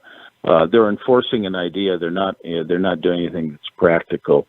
And so we're losing our freedom. And in doing that, we're losing our economic system is one of the things that, comes from this, besides the fact that we're not allowed to speak freely.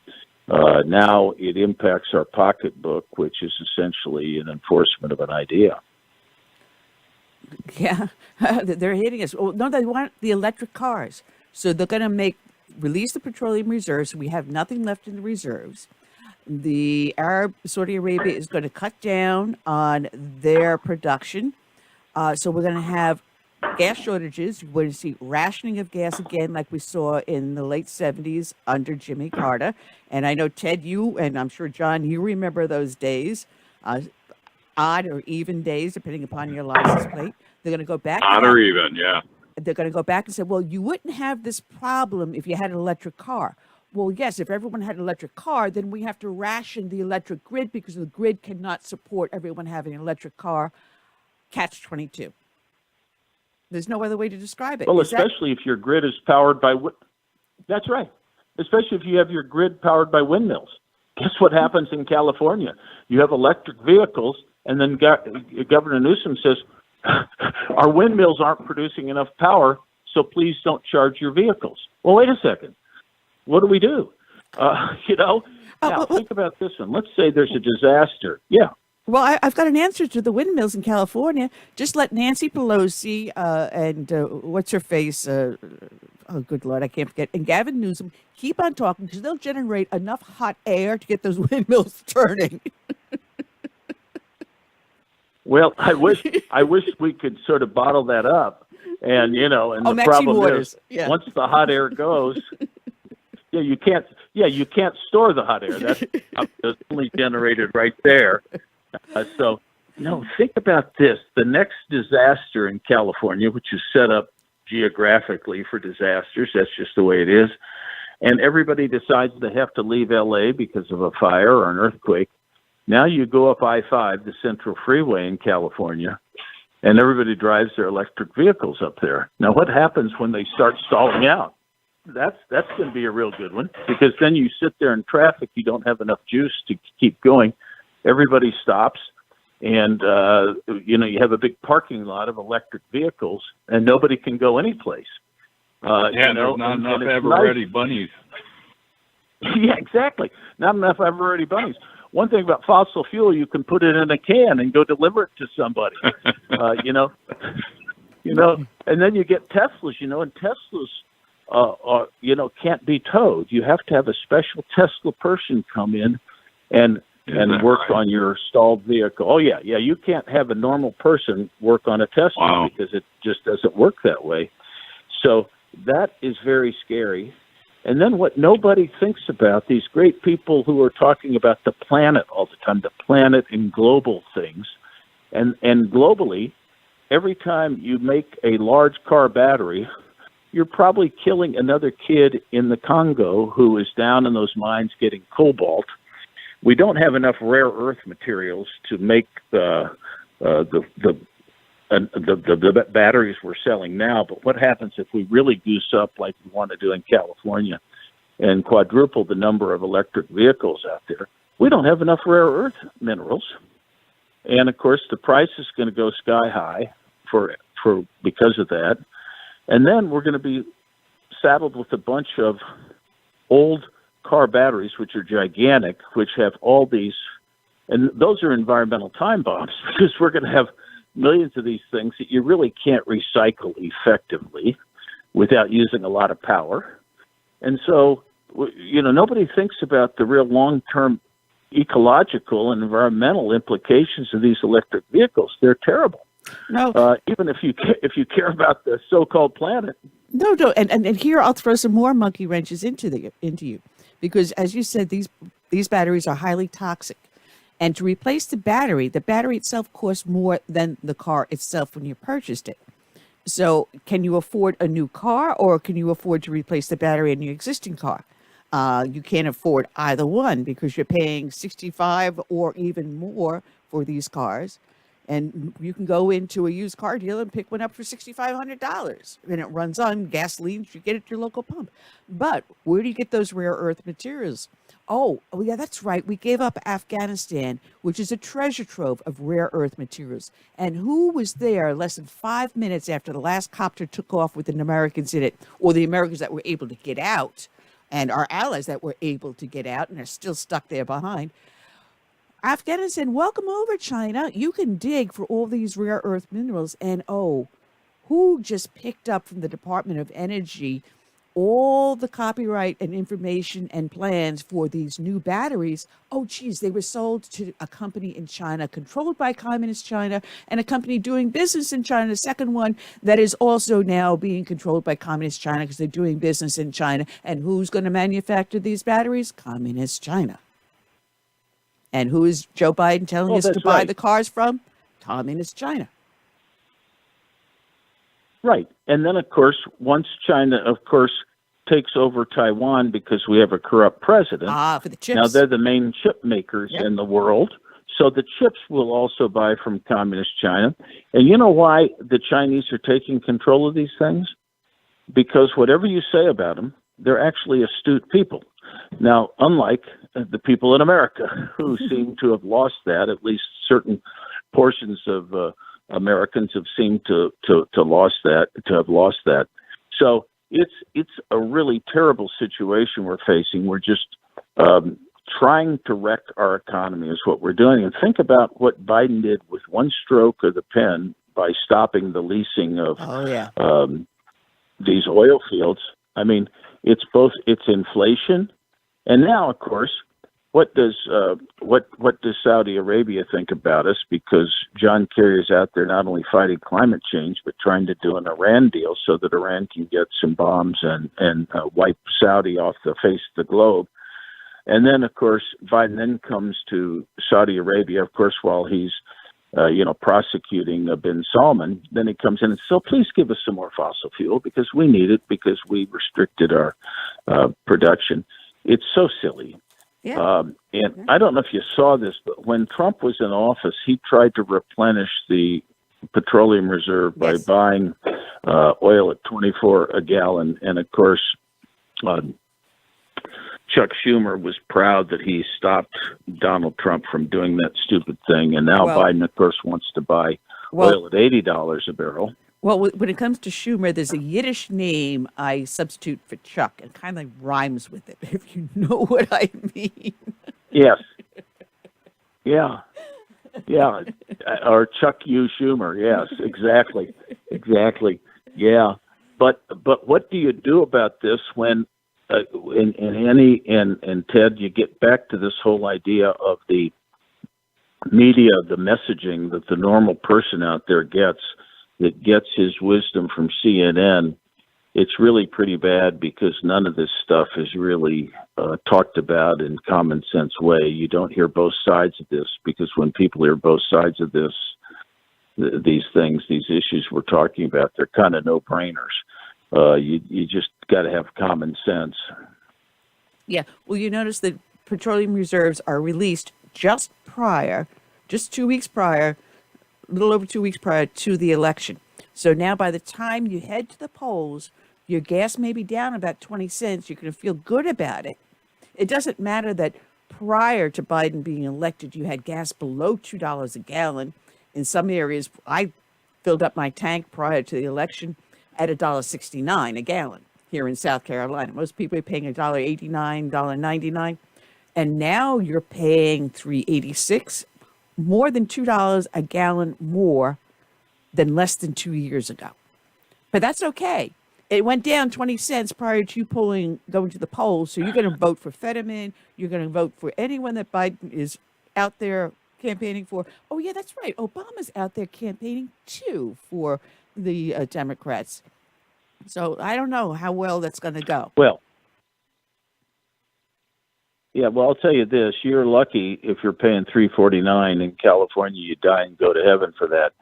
I just filled up my car. I got 16 gallons in my trunk, and I paid less than 16. I paid $102 because we don't believe in cheap $3.49 gas. We like to do like $6.49 or whatever, $6.79, $6.19, and it just makes no sense. We're paying taxes really at the pump for that, aren't we? Yeah. Don't get me started on taxes, because right now I'm fighting my county council on raising the sales tax here in the height of a recession.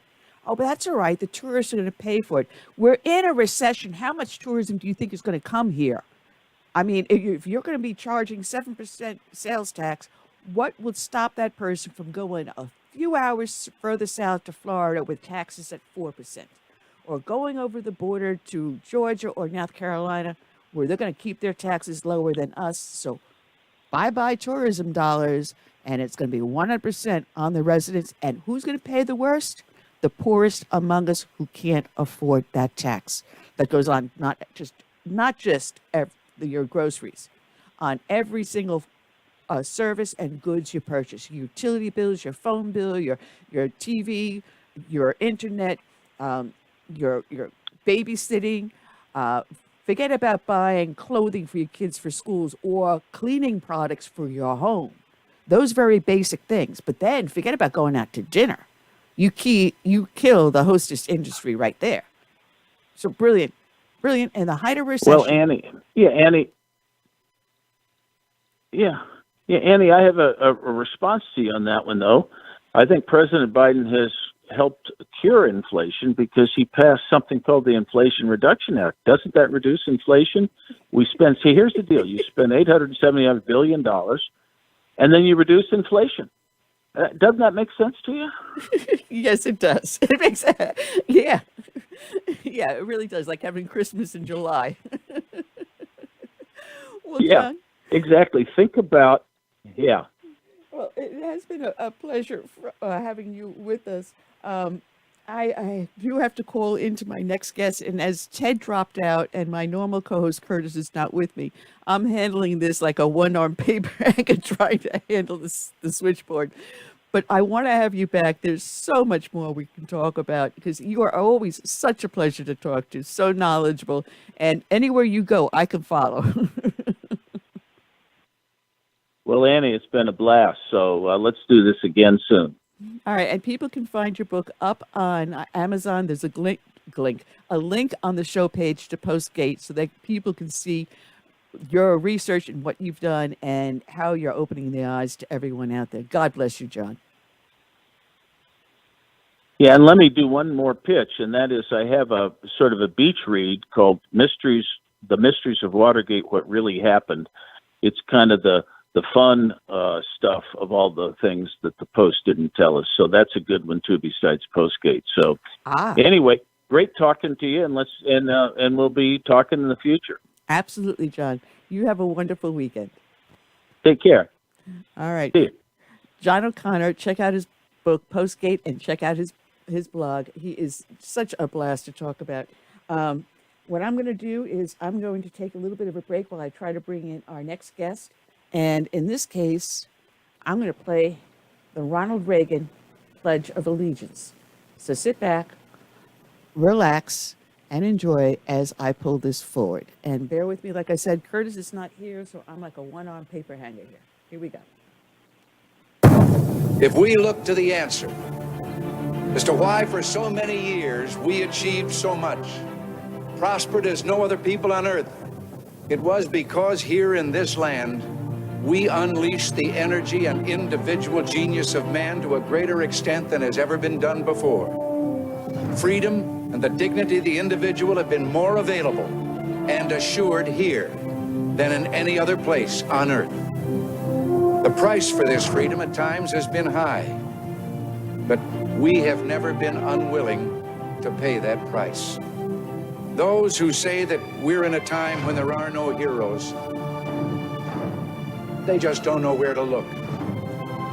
The sloping hills of Arlington National Cemetery, with its row upon row of simple white markers bearing crosses or stars of David, they add up to only a tiny fraction of the price that has been paid for our freedom.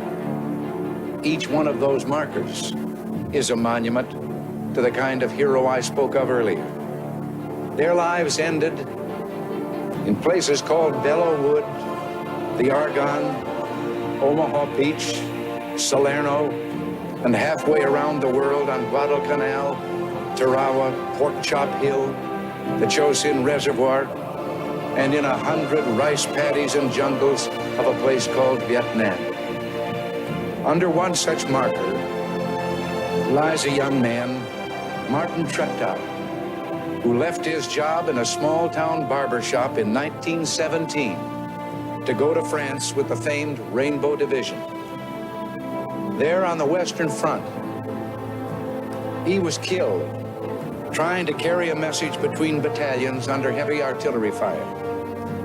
We're told that on his body was found a diary.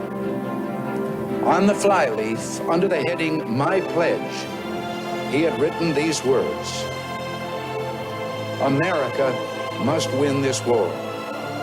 Therefore, I will work, I will save, I will sacrifice, I will endure. I will fight cheerfully and do my utmost as if the issue of the whole struggle depended on me alone.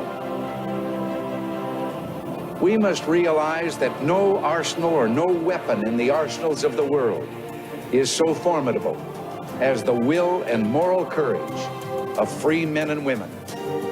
It is a weapon our adversaries in today's world do not have. It is a weapon that we as Americans do have. Let that be understood by those who practice terrorism and prey upon their neighbors. As for the enemies of freedom, those who are potential adversaries, they will be reminded that peace is the highest aspiration of the American people. We will negotiate for it, sacrifice for it. We will not surrender for it now or ever. We are Americans. All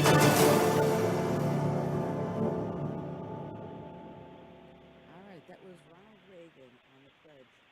All right, we've got it helps if I unmute people, but we've got our next guest in on the line. He is Ivan Eland, and he is, if I can get my notes correctly here, the Senior Fellow for the Independent Institute and Director of the Institute's Center for Peace. Good afternoon, Ivan. How are you today? Very well, thanks. Very well. All right, yeah, I have to apologize. My normal co-host is not with me today. He's moving from one house to another this week.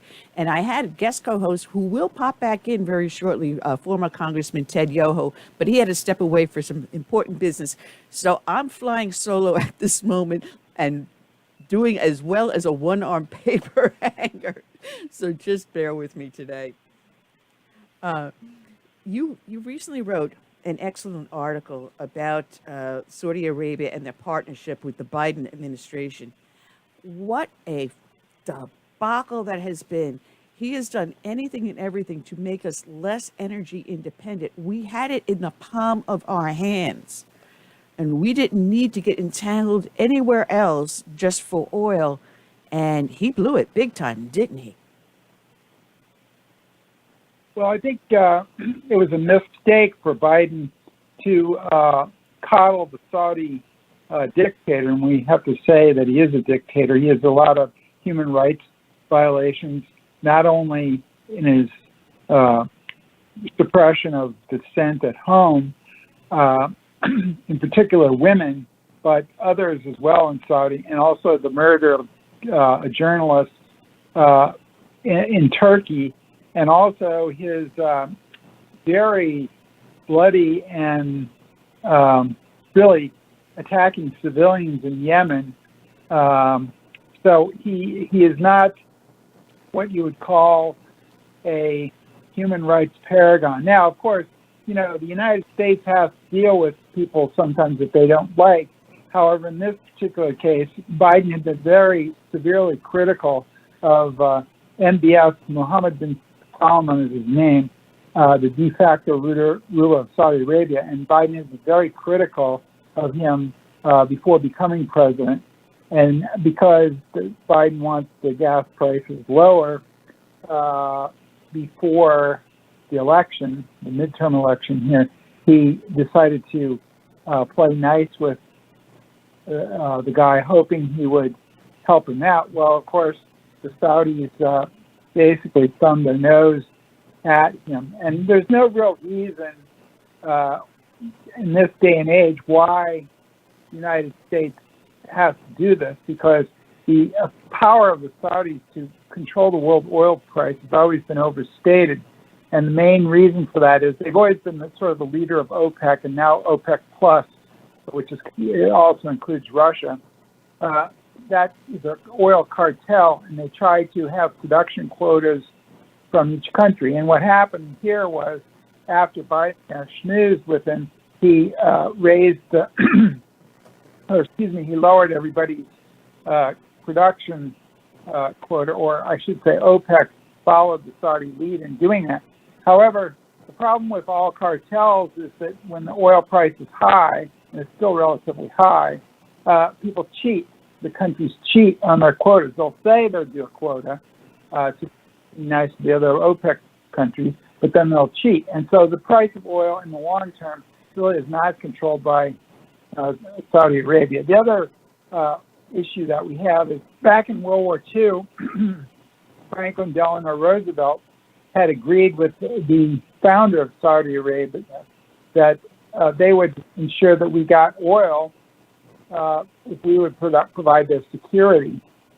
And that back then, FDR could foresee that the U.S. would eventually, or so he thought, run out of oil, and we have to start using Saudi oil. Now, of course, when you say that we'd like to have oil independence, we are, again, because of fracking, the largest oil producer in the world, as we were before World War II. So we're not doing this for ourselves. We're doing it for our rich allies in Europe and that sort of thing. And so it's really questionable that we coddle a dictator who has a human rights record about on par with Iran, who we purport to hate because they don't play the game and they have human rights violations. So there's sort of a contradiction there. Well, it never made sense, and I don't think to any American, honestly, that we produce the oil, we then sell it to China, Saudi Arabia, Russia, who then in turn sell it back to us. Why are we doing that? It makes no sense. What is the purpose, unless it is to increase oil prices and then just before the election go, oh, by the way, I'm opening the oil reserves, going to cut off some of this stuff we're sending out, so your oil price is going to go down just before the election about 20 cents. So when you go to the voting booth, you're going to vote for us because we just dropped oil prices. Does it make any sense to me? Unless you're a Democrat, voting Democrat, nope.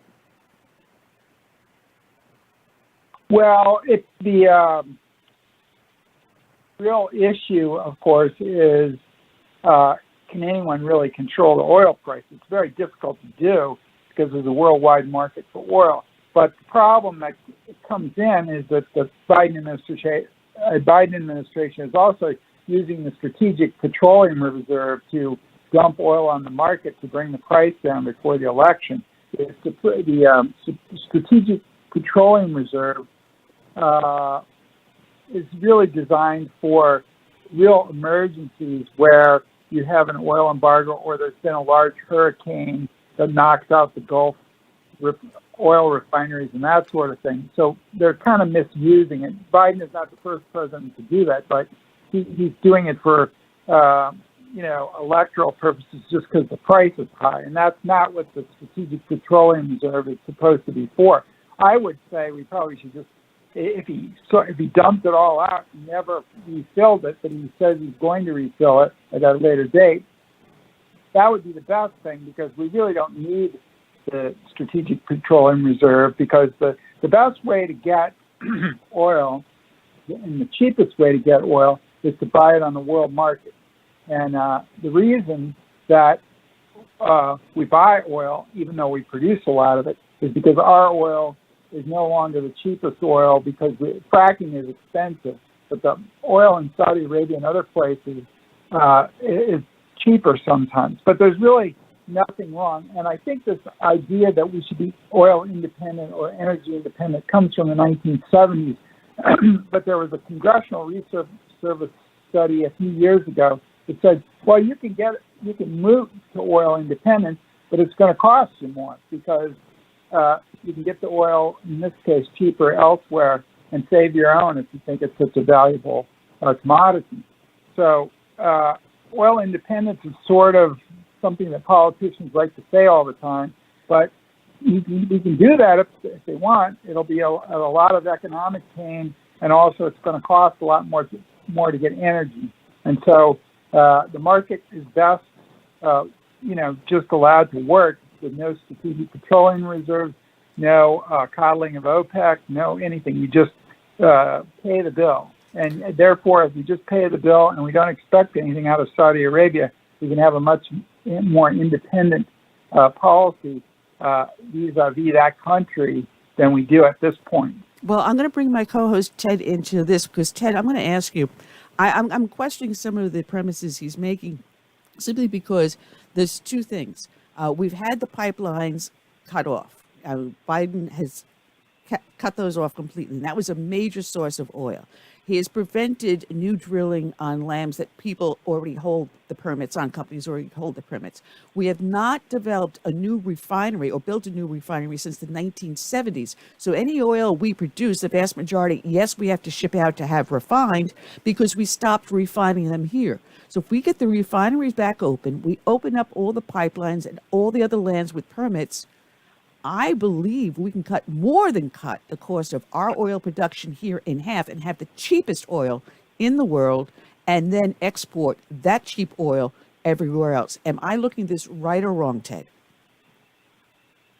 No, I partially agree with you, and I think you're spot on that. The Strategic Oil Reserve, Petroleum Reserve, is there for a reason. And, I think we have historically close to 714 million barrels. Our average consumption is 20.8 million barrels a day in the U.S. alone. And so if you multiply or divide that into the 700 and some, that'd be, I think, a little over 30 days worth of supplies. And you wouldn't use it all in one day, obviously. But you and I, we talked about the oil embargo of the 70s. Yeah. You and I remember that very well. And we saw gas go from 35 cents a gallon to 75 cents a gallon, and then waiting in line. It was rationed. It was a man-made disaster. And we're seeing what's going on in Europe right now with Russia using energy, natural gas more, but as a geopolitical tool to get other countries to bow down to them. And those tankers right now that have petroleum are waiting off the coast of Europe. And the speculators are saying they're waiting for the prices to go up. If we have the Department of Energy, which is supposed to do what they're supposed to do, besides the atomic energy that they're supposed to take care of, to get this country to a independent or secure state. And we had the policies that were in place as a national policy, not at the whim of an administration like this Biden administration that goes back to Obama, to weaken this country. And Biden's doing it for the green energy, but that's just their cross that they're rattling people to. What happens is when you have those fluctuations, the oil companies, number one, they're not going to invest. They're going to go somewhere else. And as our guest said, that they're going to go to the countries where it's cheaper. And that makes sense. But for an energy security policy for the United States of America, we should utilize the resources we have. And the policy should be that we are going to extract this petroleum. We're going to do it better than anybody else. And we are not going to have it fluctuate from day to day by an administration. It's on today, it's off tomorrow. It's on today, it's off tomorrow. And we do the same thing in our foreign policy. We do the same thing on our border security. And this is not the way this nation's going to stay strong. Well, Ted, so I agree with you in that sense, Annie. Yeah. Well, did you sit on the Energy Commission when you were in Congress? And you mentioned a report about it being costing us more to produce our energy than having it imported. Did you sit on that report in that commission? I've read things that say that, but I know if we can produce it here, and it's something. I'm not so much worried about the gas price as I am the supply. If we can control the supply, and we of course saw what happened under Trump. When we had plenty of oil, they're begging us not to put so much on the market, and we don't want to necessarily control it. I think it should be controlled on the world supply. But no, to answer your question, I wasn't on energy. I was on the foreign affairs and agriculture. All right. So, Ivan, how do you feel about what former Congressman Ted Yoho said on this issue then? Well, I agree with a lot of what he said. I don't mind him, lessening the environmental constraints on new refineries or getting those pipelines. I thought it was a mistake to, stop the pipelines. But it's very difficult to beat Saudi Arabian oil because it's so cheap. It's easily extractable, et cetera. Whereas we have to do fracking and a lot of deep drilling, in offshore, and that's just going to be more expensive. You can do some things to do that, and I think also we don't have to pay transportation costs if we get the oil here rather than bringing it in on tankers and whatever.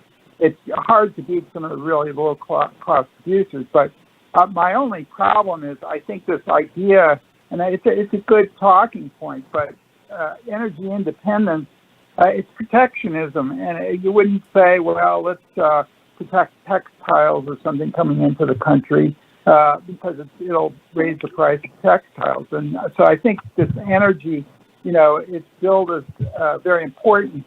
And it is very important, but the world market is very good for oil. Now, gas is a little bit different because you have to have a lot of ground pipelines to do that, and it's expensive to do liquefied natural gas on ships to move across. So you don't have a worldwide natural gas market, although eventually they'll drive the price down of the liquefied natural gas where you can export it via tankers, and it'll be cheap like oil. But right now we don't have a worldwide natural gas market, and that's why Europe maybe has some problems this winter because of the the Russian pipelines being, either debilitated by explosions or just not turned on. So, but I think the world oil market is very good, and that's what ultimately you need enough gasoline for. If you want to go energy security and be a minimalist, we need enough oil production domestically to run our military, which we have, 7 to 8 times as much to do that. But I think we can get the rest on the worldwide oil market. No, I agree. In fact, and so I think all these. I'm for deregulation of the everything, because I think the market will provide it. And there's no reason that we can't import oil that's cheaper and save ours for later if we want. But of course, we always find new oil. They always say, well, oil's going to, our own supplies are going to expire. But of course, technology gets better, and we don't really have a limit that we know of on domestic oil production. It's you have to spend more getting it out, but you can probably get it out for a long time. Well, here you're with the Center for... I'm sorry, Ted. I was going to say, here you're with the Center for Peace and Liberty, and the idea is, if we have the ability to be energy independent, should there be a foreign entanglement that we should be taking a step away from, say, for example, with China, with Turkey, with Saudi Arabia, with Russia, where we are now dependent upon their imports for cheap oil? If we are independent, we can step back and say, hey, whatever you want to do, we don't care, because now we're going to use our own stuff. So you do whatever you guys want to do, but we're out of this one. Wouldn't that make more sense? Well, you can also, since there's a beautiful worldwide market, the oil is almost never cut off. The price may go up if there's a war here or a war there, and we see that happening with natural gas and oil because of the Russian invasion of Ukraine.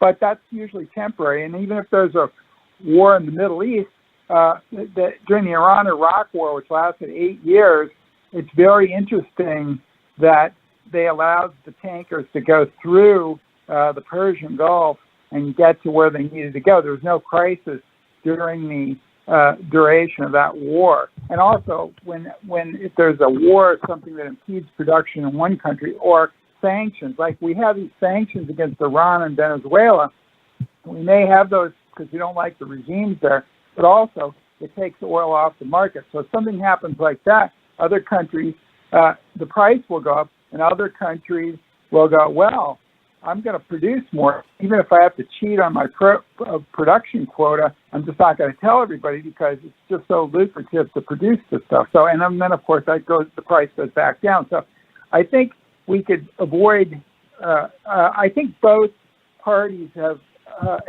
tried to lessen our interventions in the Middle East, both Trump and I think Biden would also like to do that because he wants to, pivot to China and East Asia, as Obama did before him. So those parties, I think, would like to lessen our footprint in the Middle East, but I think we can do that because of the oil market. And I think the lessons of the 70s,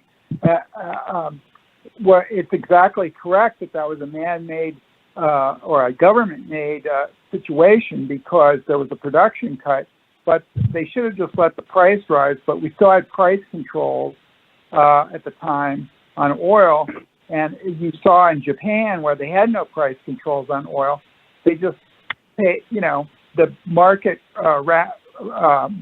ration to the most critical users were willing to pay the higher price. And of course, the Japanese weathered that crisis without gas lines and without all sorts of recriminations and scarring that we've had. And a lot of us are still, who remember that, are still scarred by it, and therefore it governs our policy, and it probably shouldn't. Well, Ted, go ahead. I'm sorry, I didn't mean to cut you off. I couldn't afford to fill up my car at 35 cents a gallon, and it really crushed me when it went to 75. But what I would like to see policy on national security is steady supply as much as we can, because when you look at what Trump was doing, and I agree with you, I don't think we should, even though we could, energy independence. I think the key is energy security and stability, and I don't want to control prices or anything like that. But when you take our production and cut it down, the people don't invest, those infrastructures take years to re-gear up, and in the meantime, you get some geopolitical tensions like you're getting in with the war in Ukraine, the threatening of China to take over Taiwan, and then you have Kim Jong-un. You get a disruption in that supply, and America has cut back on their supply or their production. And so if you have that production going in there, you won't have an American president, I don't think, going to Saudi Arabia, going to Venezuela, trying to get them to increase more production. I would say if we kept our production up, these other countries, I think they could try to do that and cut back, but we could come back and say, you cut back, we're going up on our production. And I think it would get people to pay attention a little bit more and play a little bit more fair instead of threatening to do these things that really upsets the market. And again, for Congress and a president, I would hope they would put an energy security policy in place for energy security. Ivan? Did we lose Ivan? Well, I think that's fine. I first of all, I'm for increasing U.S. production. I think that's a good thing. The problem I come in is that we get involved in the Iraq War and all these other things like the Libyan War and all. Oil I agree there. Because or not, I think we've got to quit doing that kind of stuff on the false basis that somehow is a detriment to our oil security. So I'm okay with a security policy, but let's not abuse it. No, I agree with that. You've got to treat people fair.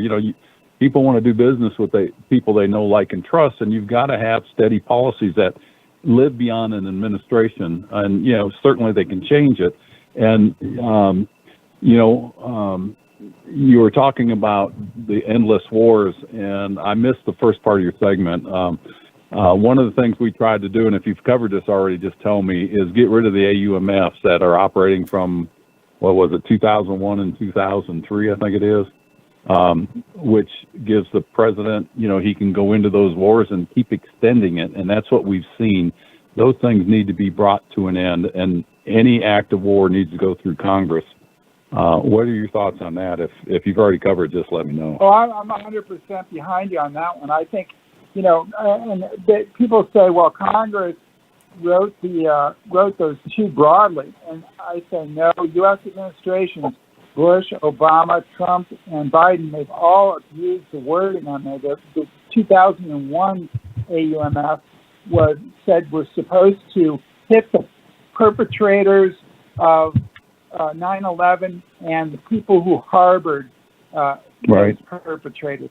Well, so that would be Al Qaeda and perhaps the Taliban in Afghanistan, which we did. But then we went beyond that, and we went we created new terrorist groups. ISIS came out of our occupation of Iraq, and we fighting in Shabab and Somalia and all these places. And Shabab is a bad group, but they never attacked us. And so I think there was abuse of these resolutions by administrations, and I'm 100% that we really ought to declare war again and get that started. I don't want to say declare war, but use that route if we have to go to war. And we really need to stop doing a lot of this. But if we need to do it, then we need to go through Congress, certainly. Oh, I agree. I had that discussion. I had that discussion with several people on foreign affairs, the speakers that came in. What the administrations have done, and I agree with you, they have abused that. They've taken the AUMFs that were written previously, and they have stretched it like the elastic clause in the Constitution to fit the need. We all of a sudden we had a war on terrorism. So wherever there was a terrorist group, it was a war, but it really wasn't a war. It was going in there and doing those things.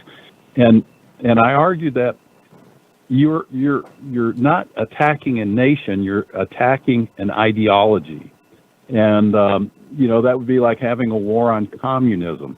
You're not attacking a nation, you're attacking that ideology.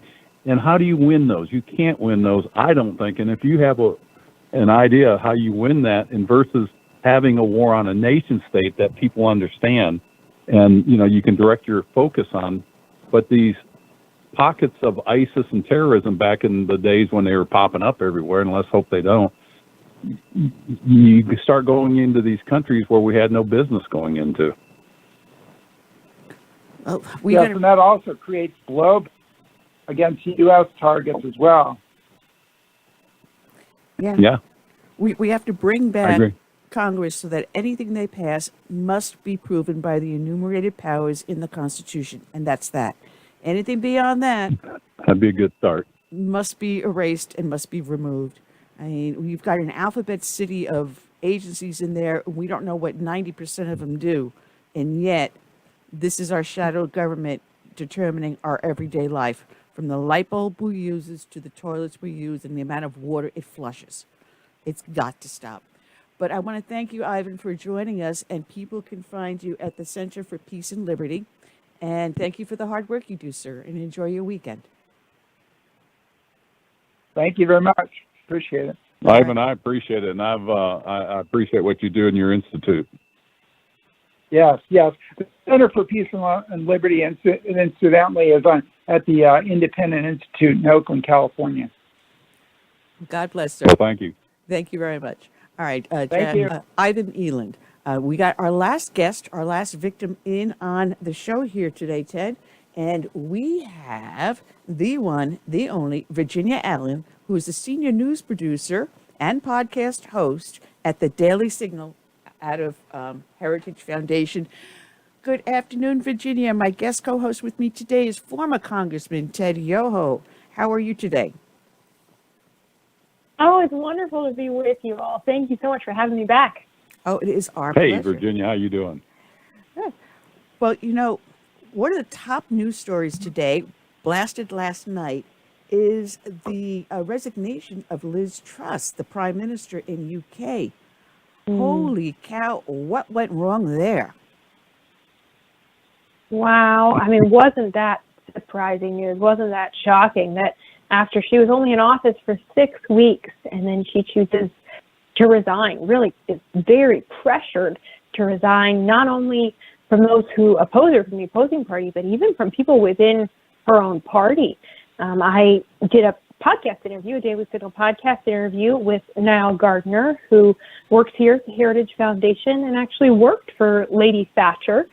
And, you know, he said he thinks truly one of the great flaws and mistakes that Liz Truss made as Prime Minister was not really holding to the principles that she was setting forth, to the conservative policy that she was setting forth. And by not doing that, by making moves to be a little bit more lenient on certain policy issues, and by giving concessions to her opponents, in many ways she lost ground and lost support and put herself in a really bad position.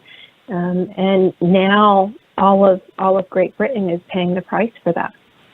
You know, yes, there are. And go ahead, Ted, please. No, when she backtracked on those policies, she said she was going to stand. I mean, the support left her immediately, and she was at that honeymoon phase that didn't last too long, and like a Las Vegas wedding.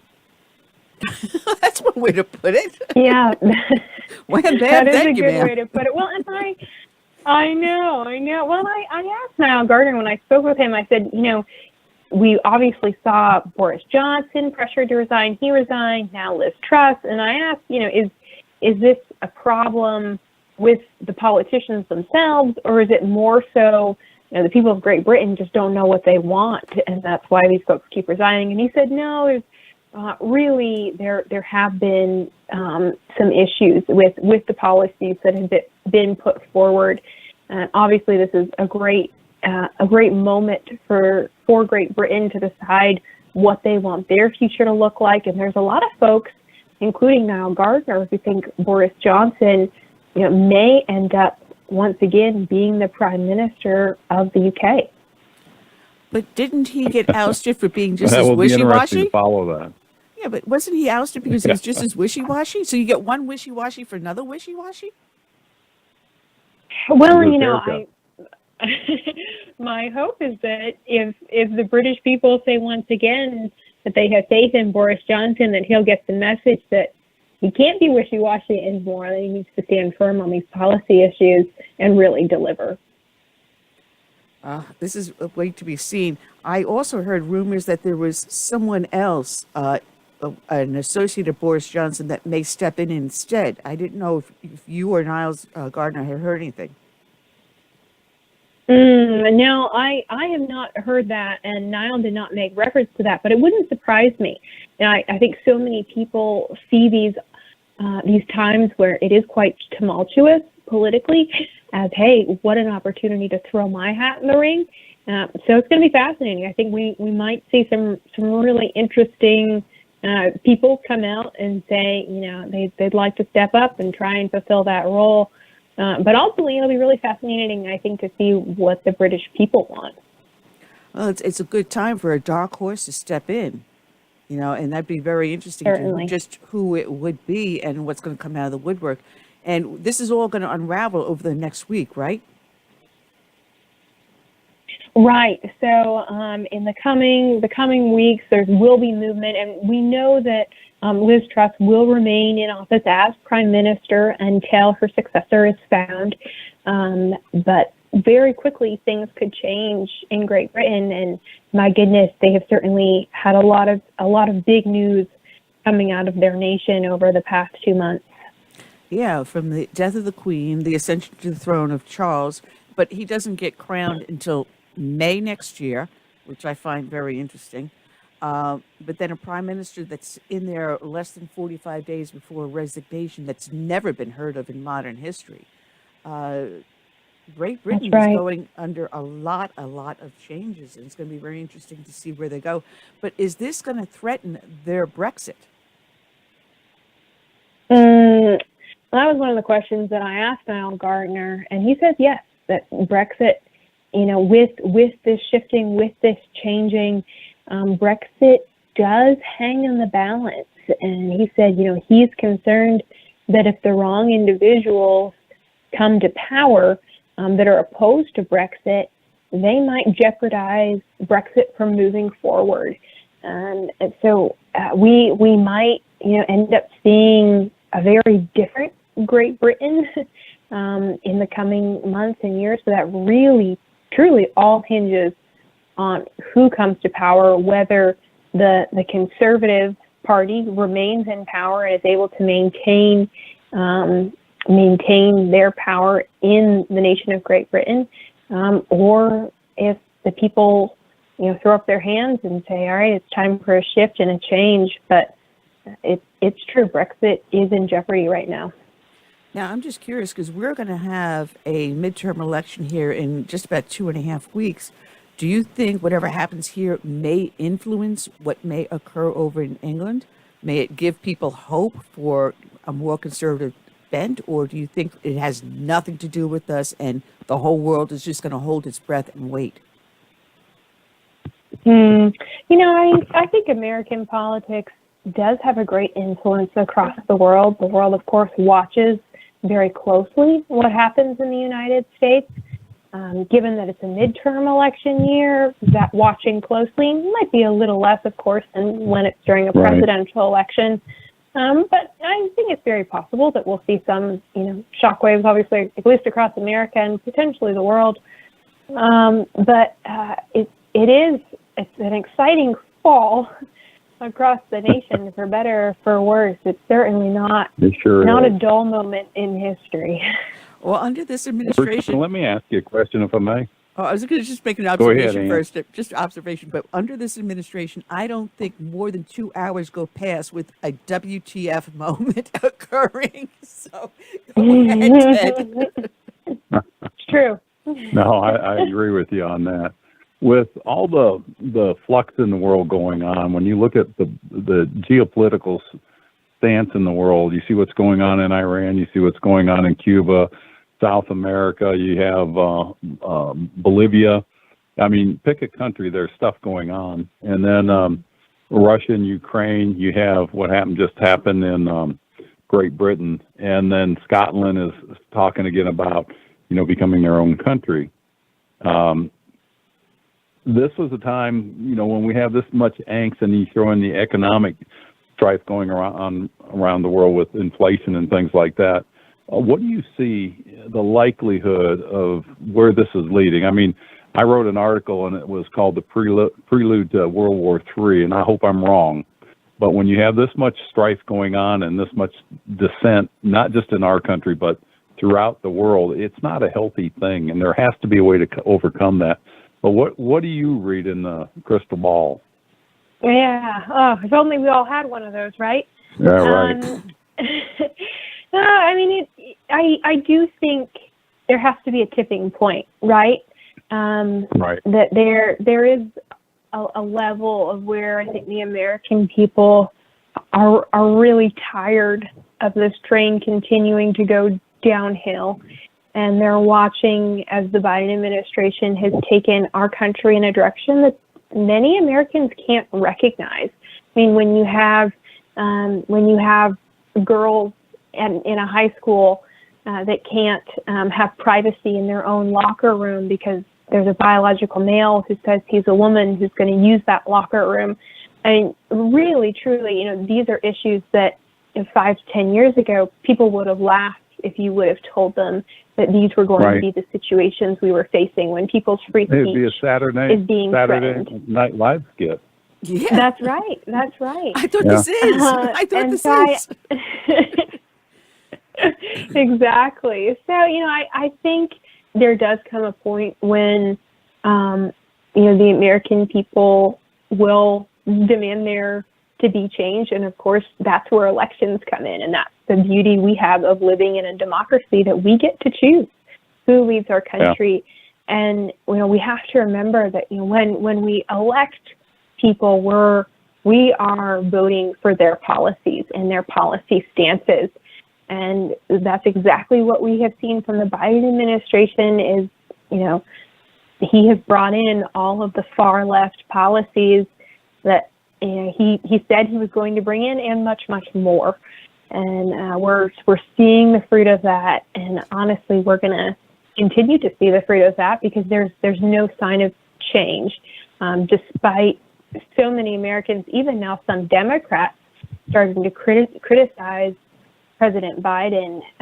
He doesn't seem to be backing down from any of his very radical left policies.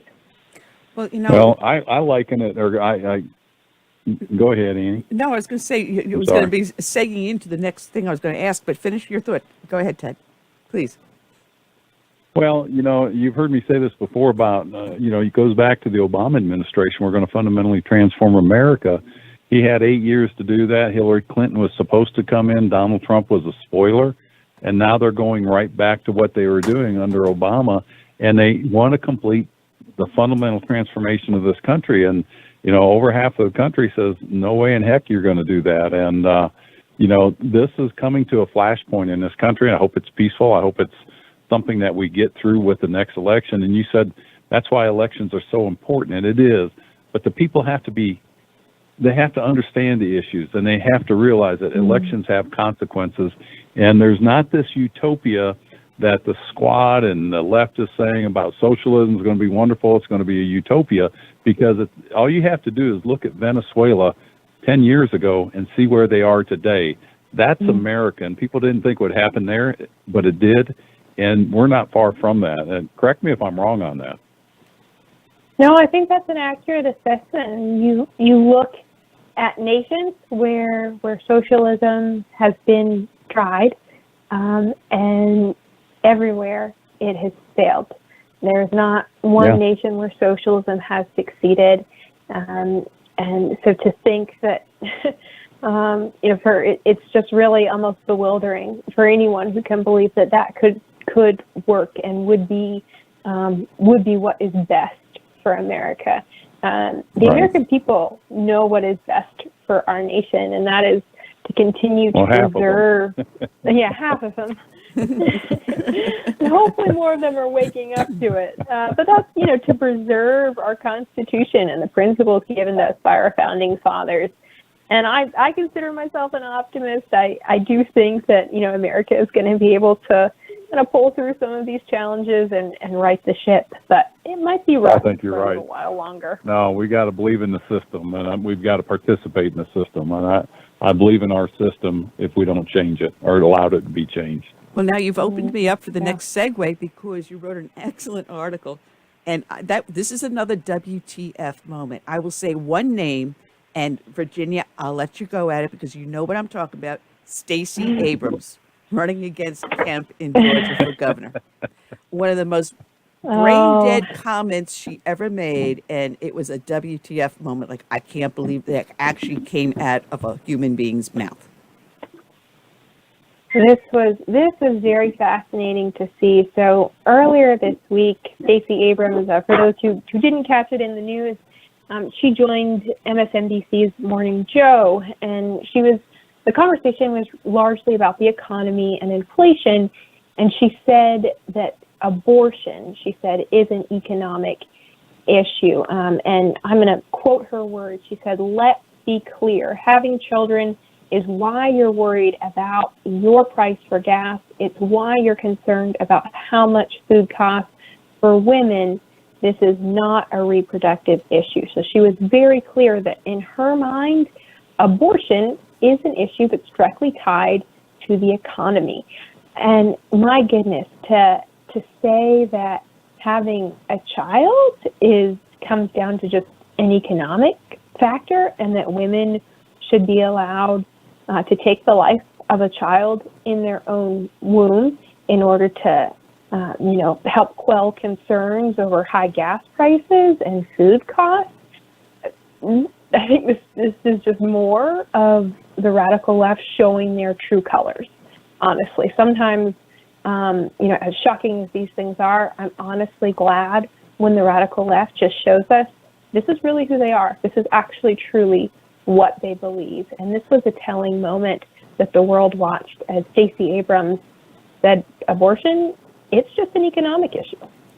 It is to the point where I've said they look at us as disposable beings. We are no longer human beings, fellow human beings, worthy of life, worthy of our life and liberty and freedoms. We are disposable. And it comes down to we've created a society where we want instant gratification and everything is disposable. Paper plates, paper napkins. Now we are worth nothing more than that paper plate your barbecue is just thrown out on. That is how they view human life. Everything's around their world, and if it's good for them, then it's good for whatever else. But what you feel, what you think, what you want and desire is not important to them because it doesn't affect them unless we interfere with them in one way or another, such as restricting the taking of a human life through abortion or through any other method. No. It interferes with their feel-good moment. It's their feel-good moment. Yeah, I think we have repeatedly seen this total, really ignoring of the beauty and the sacredness of life. I mean, what group of people is more vulnerable than the unborn? And in America right now, my goodness, the American people have this amazing opportunity. Now that Roe v. Wade has been overturned, all of that did was it sent the choice back to the American people and their elected leaders at the state level to choose this is how we want to move forward on the issue of abortion. So the American people, they have actually more voice and more say over this issue than really ever before. This is an amazing opportunity for states and the people that live in those states to be able to decide and to be a voice for life, to stand up and defend those who can't defend themselves. And this is, I think, just a beautiful and awesome time that we have in history to celebrate the dignity of life and to remind all Americans that life is sacred all the way from the womb to the tomb. It's funny because... It sure is. And well, I was going to say, my mom was with her church one day when the Supreme Court was debating this. They had this thing where they stood in the corner, they all silently just prayed and holding signs, whatever. And I created these T-shirts that I really should put up on my website for people to get. It said, "I thank God my mom chose life." And it was a Madonna-looking woman with a baby in its arms. And then I had a quote from Timothy on the back, and I forget what it was. Oh, yeah, "I knew you in the womb." I had that quote from the Bible on the back of the shirt. Right. And, everyone goes, where do I get one? And I really do have to put it up. But the sanctity of life, that being created is separate from the mother. It has its own heartbeat, its own brain, its own circulation system. It is, yes, dependent upon the mother to be nurtured, but even a baby born out of the womb is dependent upon the mother to be nurtured and natured. But then again, New York State says once it's out of the womb, you can still kill it. Virginia is trying to pass that same thing. Once it's out of the womb, you can still. The disposal of the human life is unbelievable, which brings me into the other article you wrote about the firebombing of the pro-life clinic.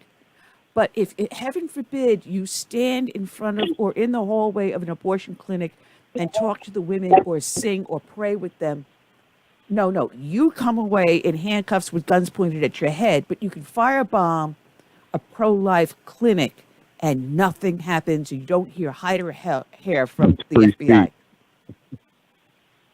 Yeah, this really is disturbing, and we're continuing at the Daily Signal to look into these instances and to try and find out, okay, wait, is the FBI taking any action? Are there real investigations happening? We want to know. For the group Jane's Revenge that has taken responsibility for so many of these attacks against pregnancy centers, we want to know, okay, is there action being taken to actually investigate this group? And it's incredibly discouraging when it seems like what appears to be really direct attacks against pro-life individuals who, are trying their best to defend the rights of the unborn, that then, you see them being attacked by people that are supposed to be preserving their rights. And so it really is a critical moment, I think, in history, and we have to hold our elected leaders, the powers in government, accountable to say, wait a second, are you looking at all sides of this story? Are you looking at the full details of what happened? And are you actually considering, who all of the actors are in this situation and doing your due diligence? Which apparently they're not. No, you'll get raided and handcuffed because you stopped a pro-choice guy from harassing your son, and you end up pushing him out of the way to protect your son, but you get raided, as Mr. Huck did. His house, front door bashed in, his wife and children held at gunpoint while they handcuffed him for protecting his son from a pro-choice agitator. No. But no, you firebomb a clinic and, hey, oh no, that's one of the peaceful protests. Oh yeah, like the 663 they had from Antifa and Black Lives Matter during 2020 and 2021. Well, I've talked with the folks that run these pregnancy clinics, and they say all that they want to be allowed to do is continue doing their jobs, continue serving the women. And what the individuals don't realize who are attacking these pregnancy centers is they are harming the very women that they claim that they care about, that they claim that they're somehow helping. These are so often the women that go to these pregnancy centers. They are in really difficult and challenging situations. And these crisis pregnancies, they're providing the support of clothing, of resources, training for how to be a good parent, counseling, the mental, the emotional support. And these clinics say, now our role is more important than ever in a post-Roe world, and we just want to be able to continue doing our work. And these individuals, they should be able to go to work and feel safe doing so and not have to wonder, is my workplace going to be attacked? That's no way to live. And certainly, again, that's one of those things that we say as Americans, that has no place in our society. It has none. Well, we're down to our last few minutes on the show. Holy cow. Ted, even though you popped in and out, it went like wildfire.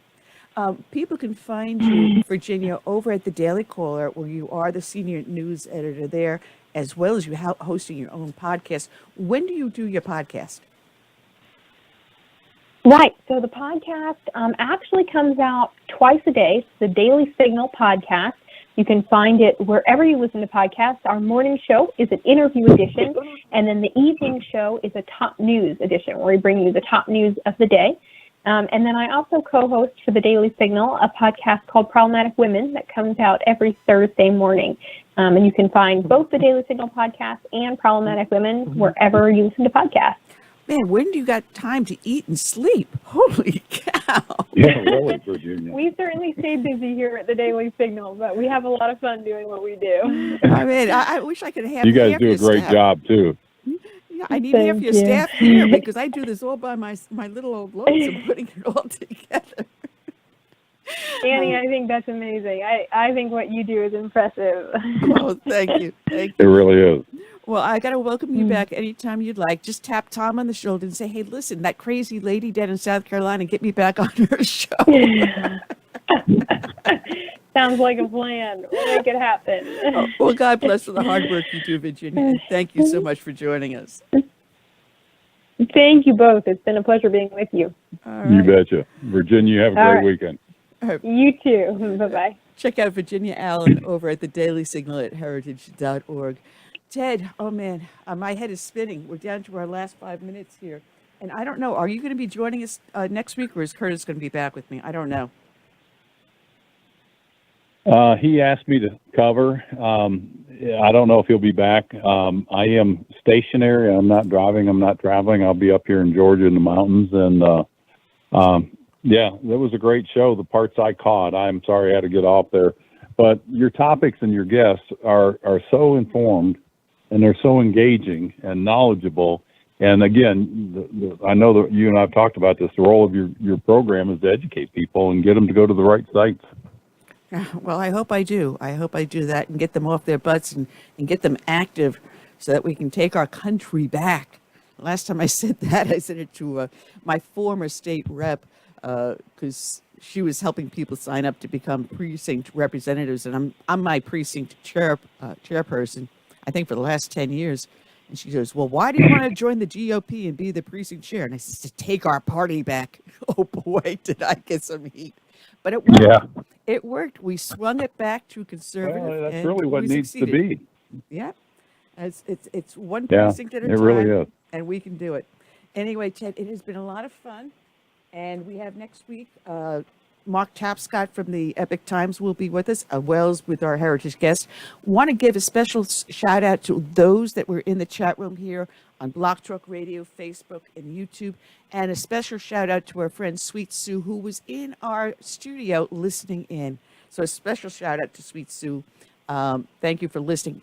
And we will be back next week. Same bat time, same bat station, Ted. All right. Well, y'all take care. Have a good weekend. All right, you too. And I leave everyone with the song from my friend Gary Pecorella, Save America. So until then, I say good night and God bless.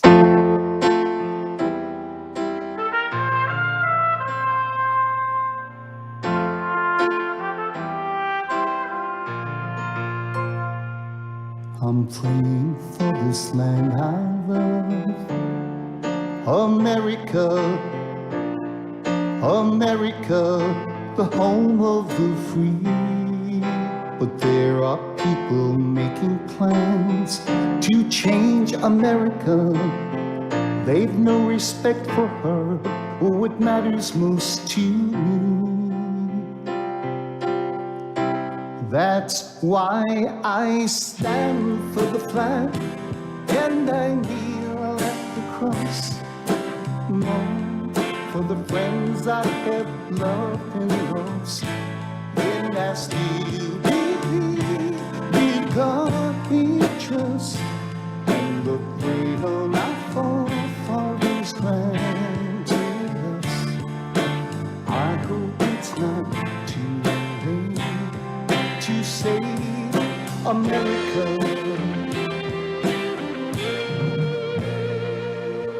Do you hear our battle cry across America? We've got 90 seconds. know it's up to me and you to see the truth behind their lies. Don't change America. God bless America and the red, white, and blue. That's why I stand for the flag and I kneel at the cross. Mourn for for the friends I had loved and lost. 60 seconds. In your pictures, and the fate of my forefathers' ideas. I hope it's not too late to save America.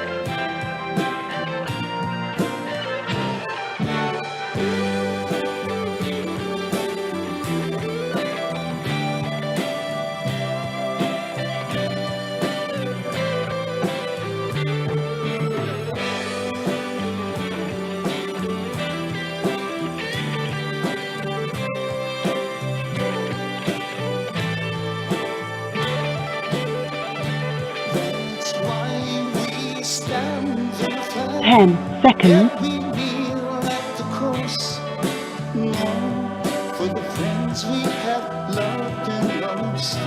Then we still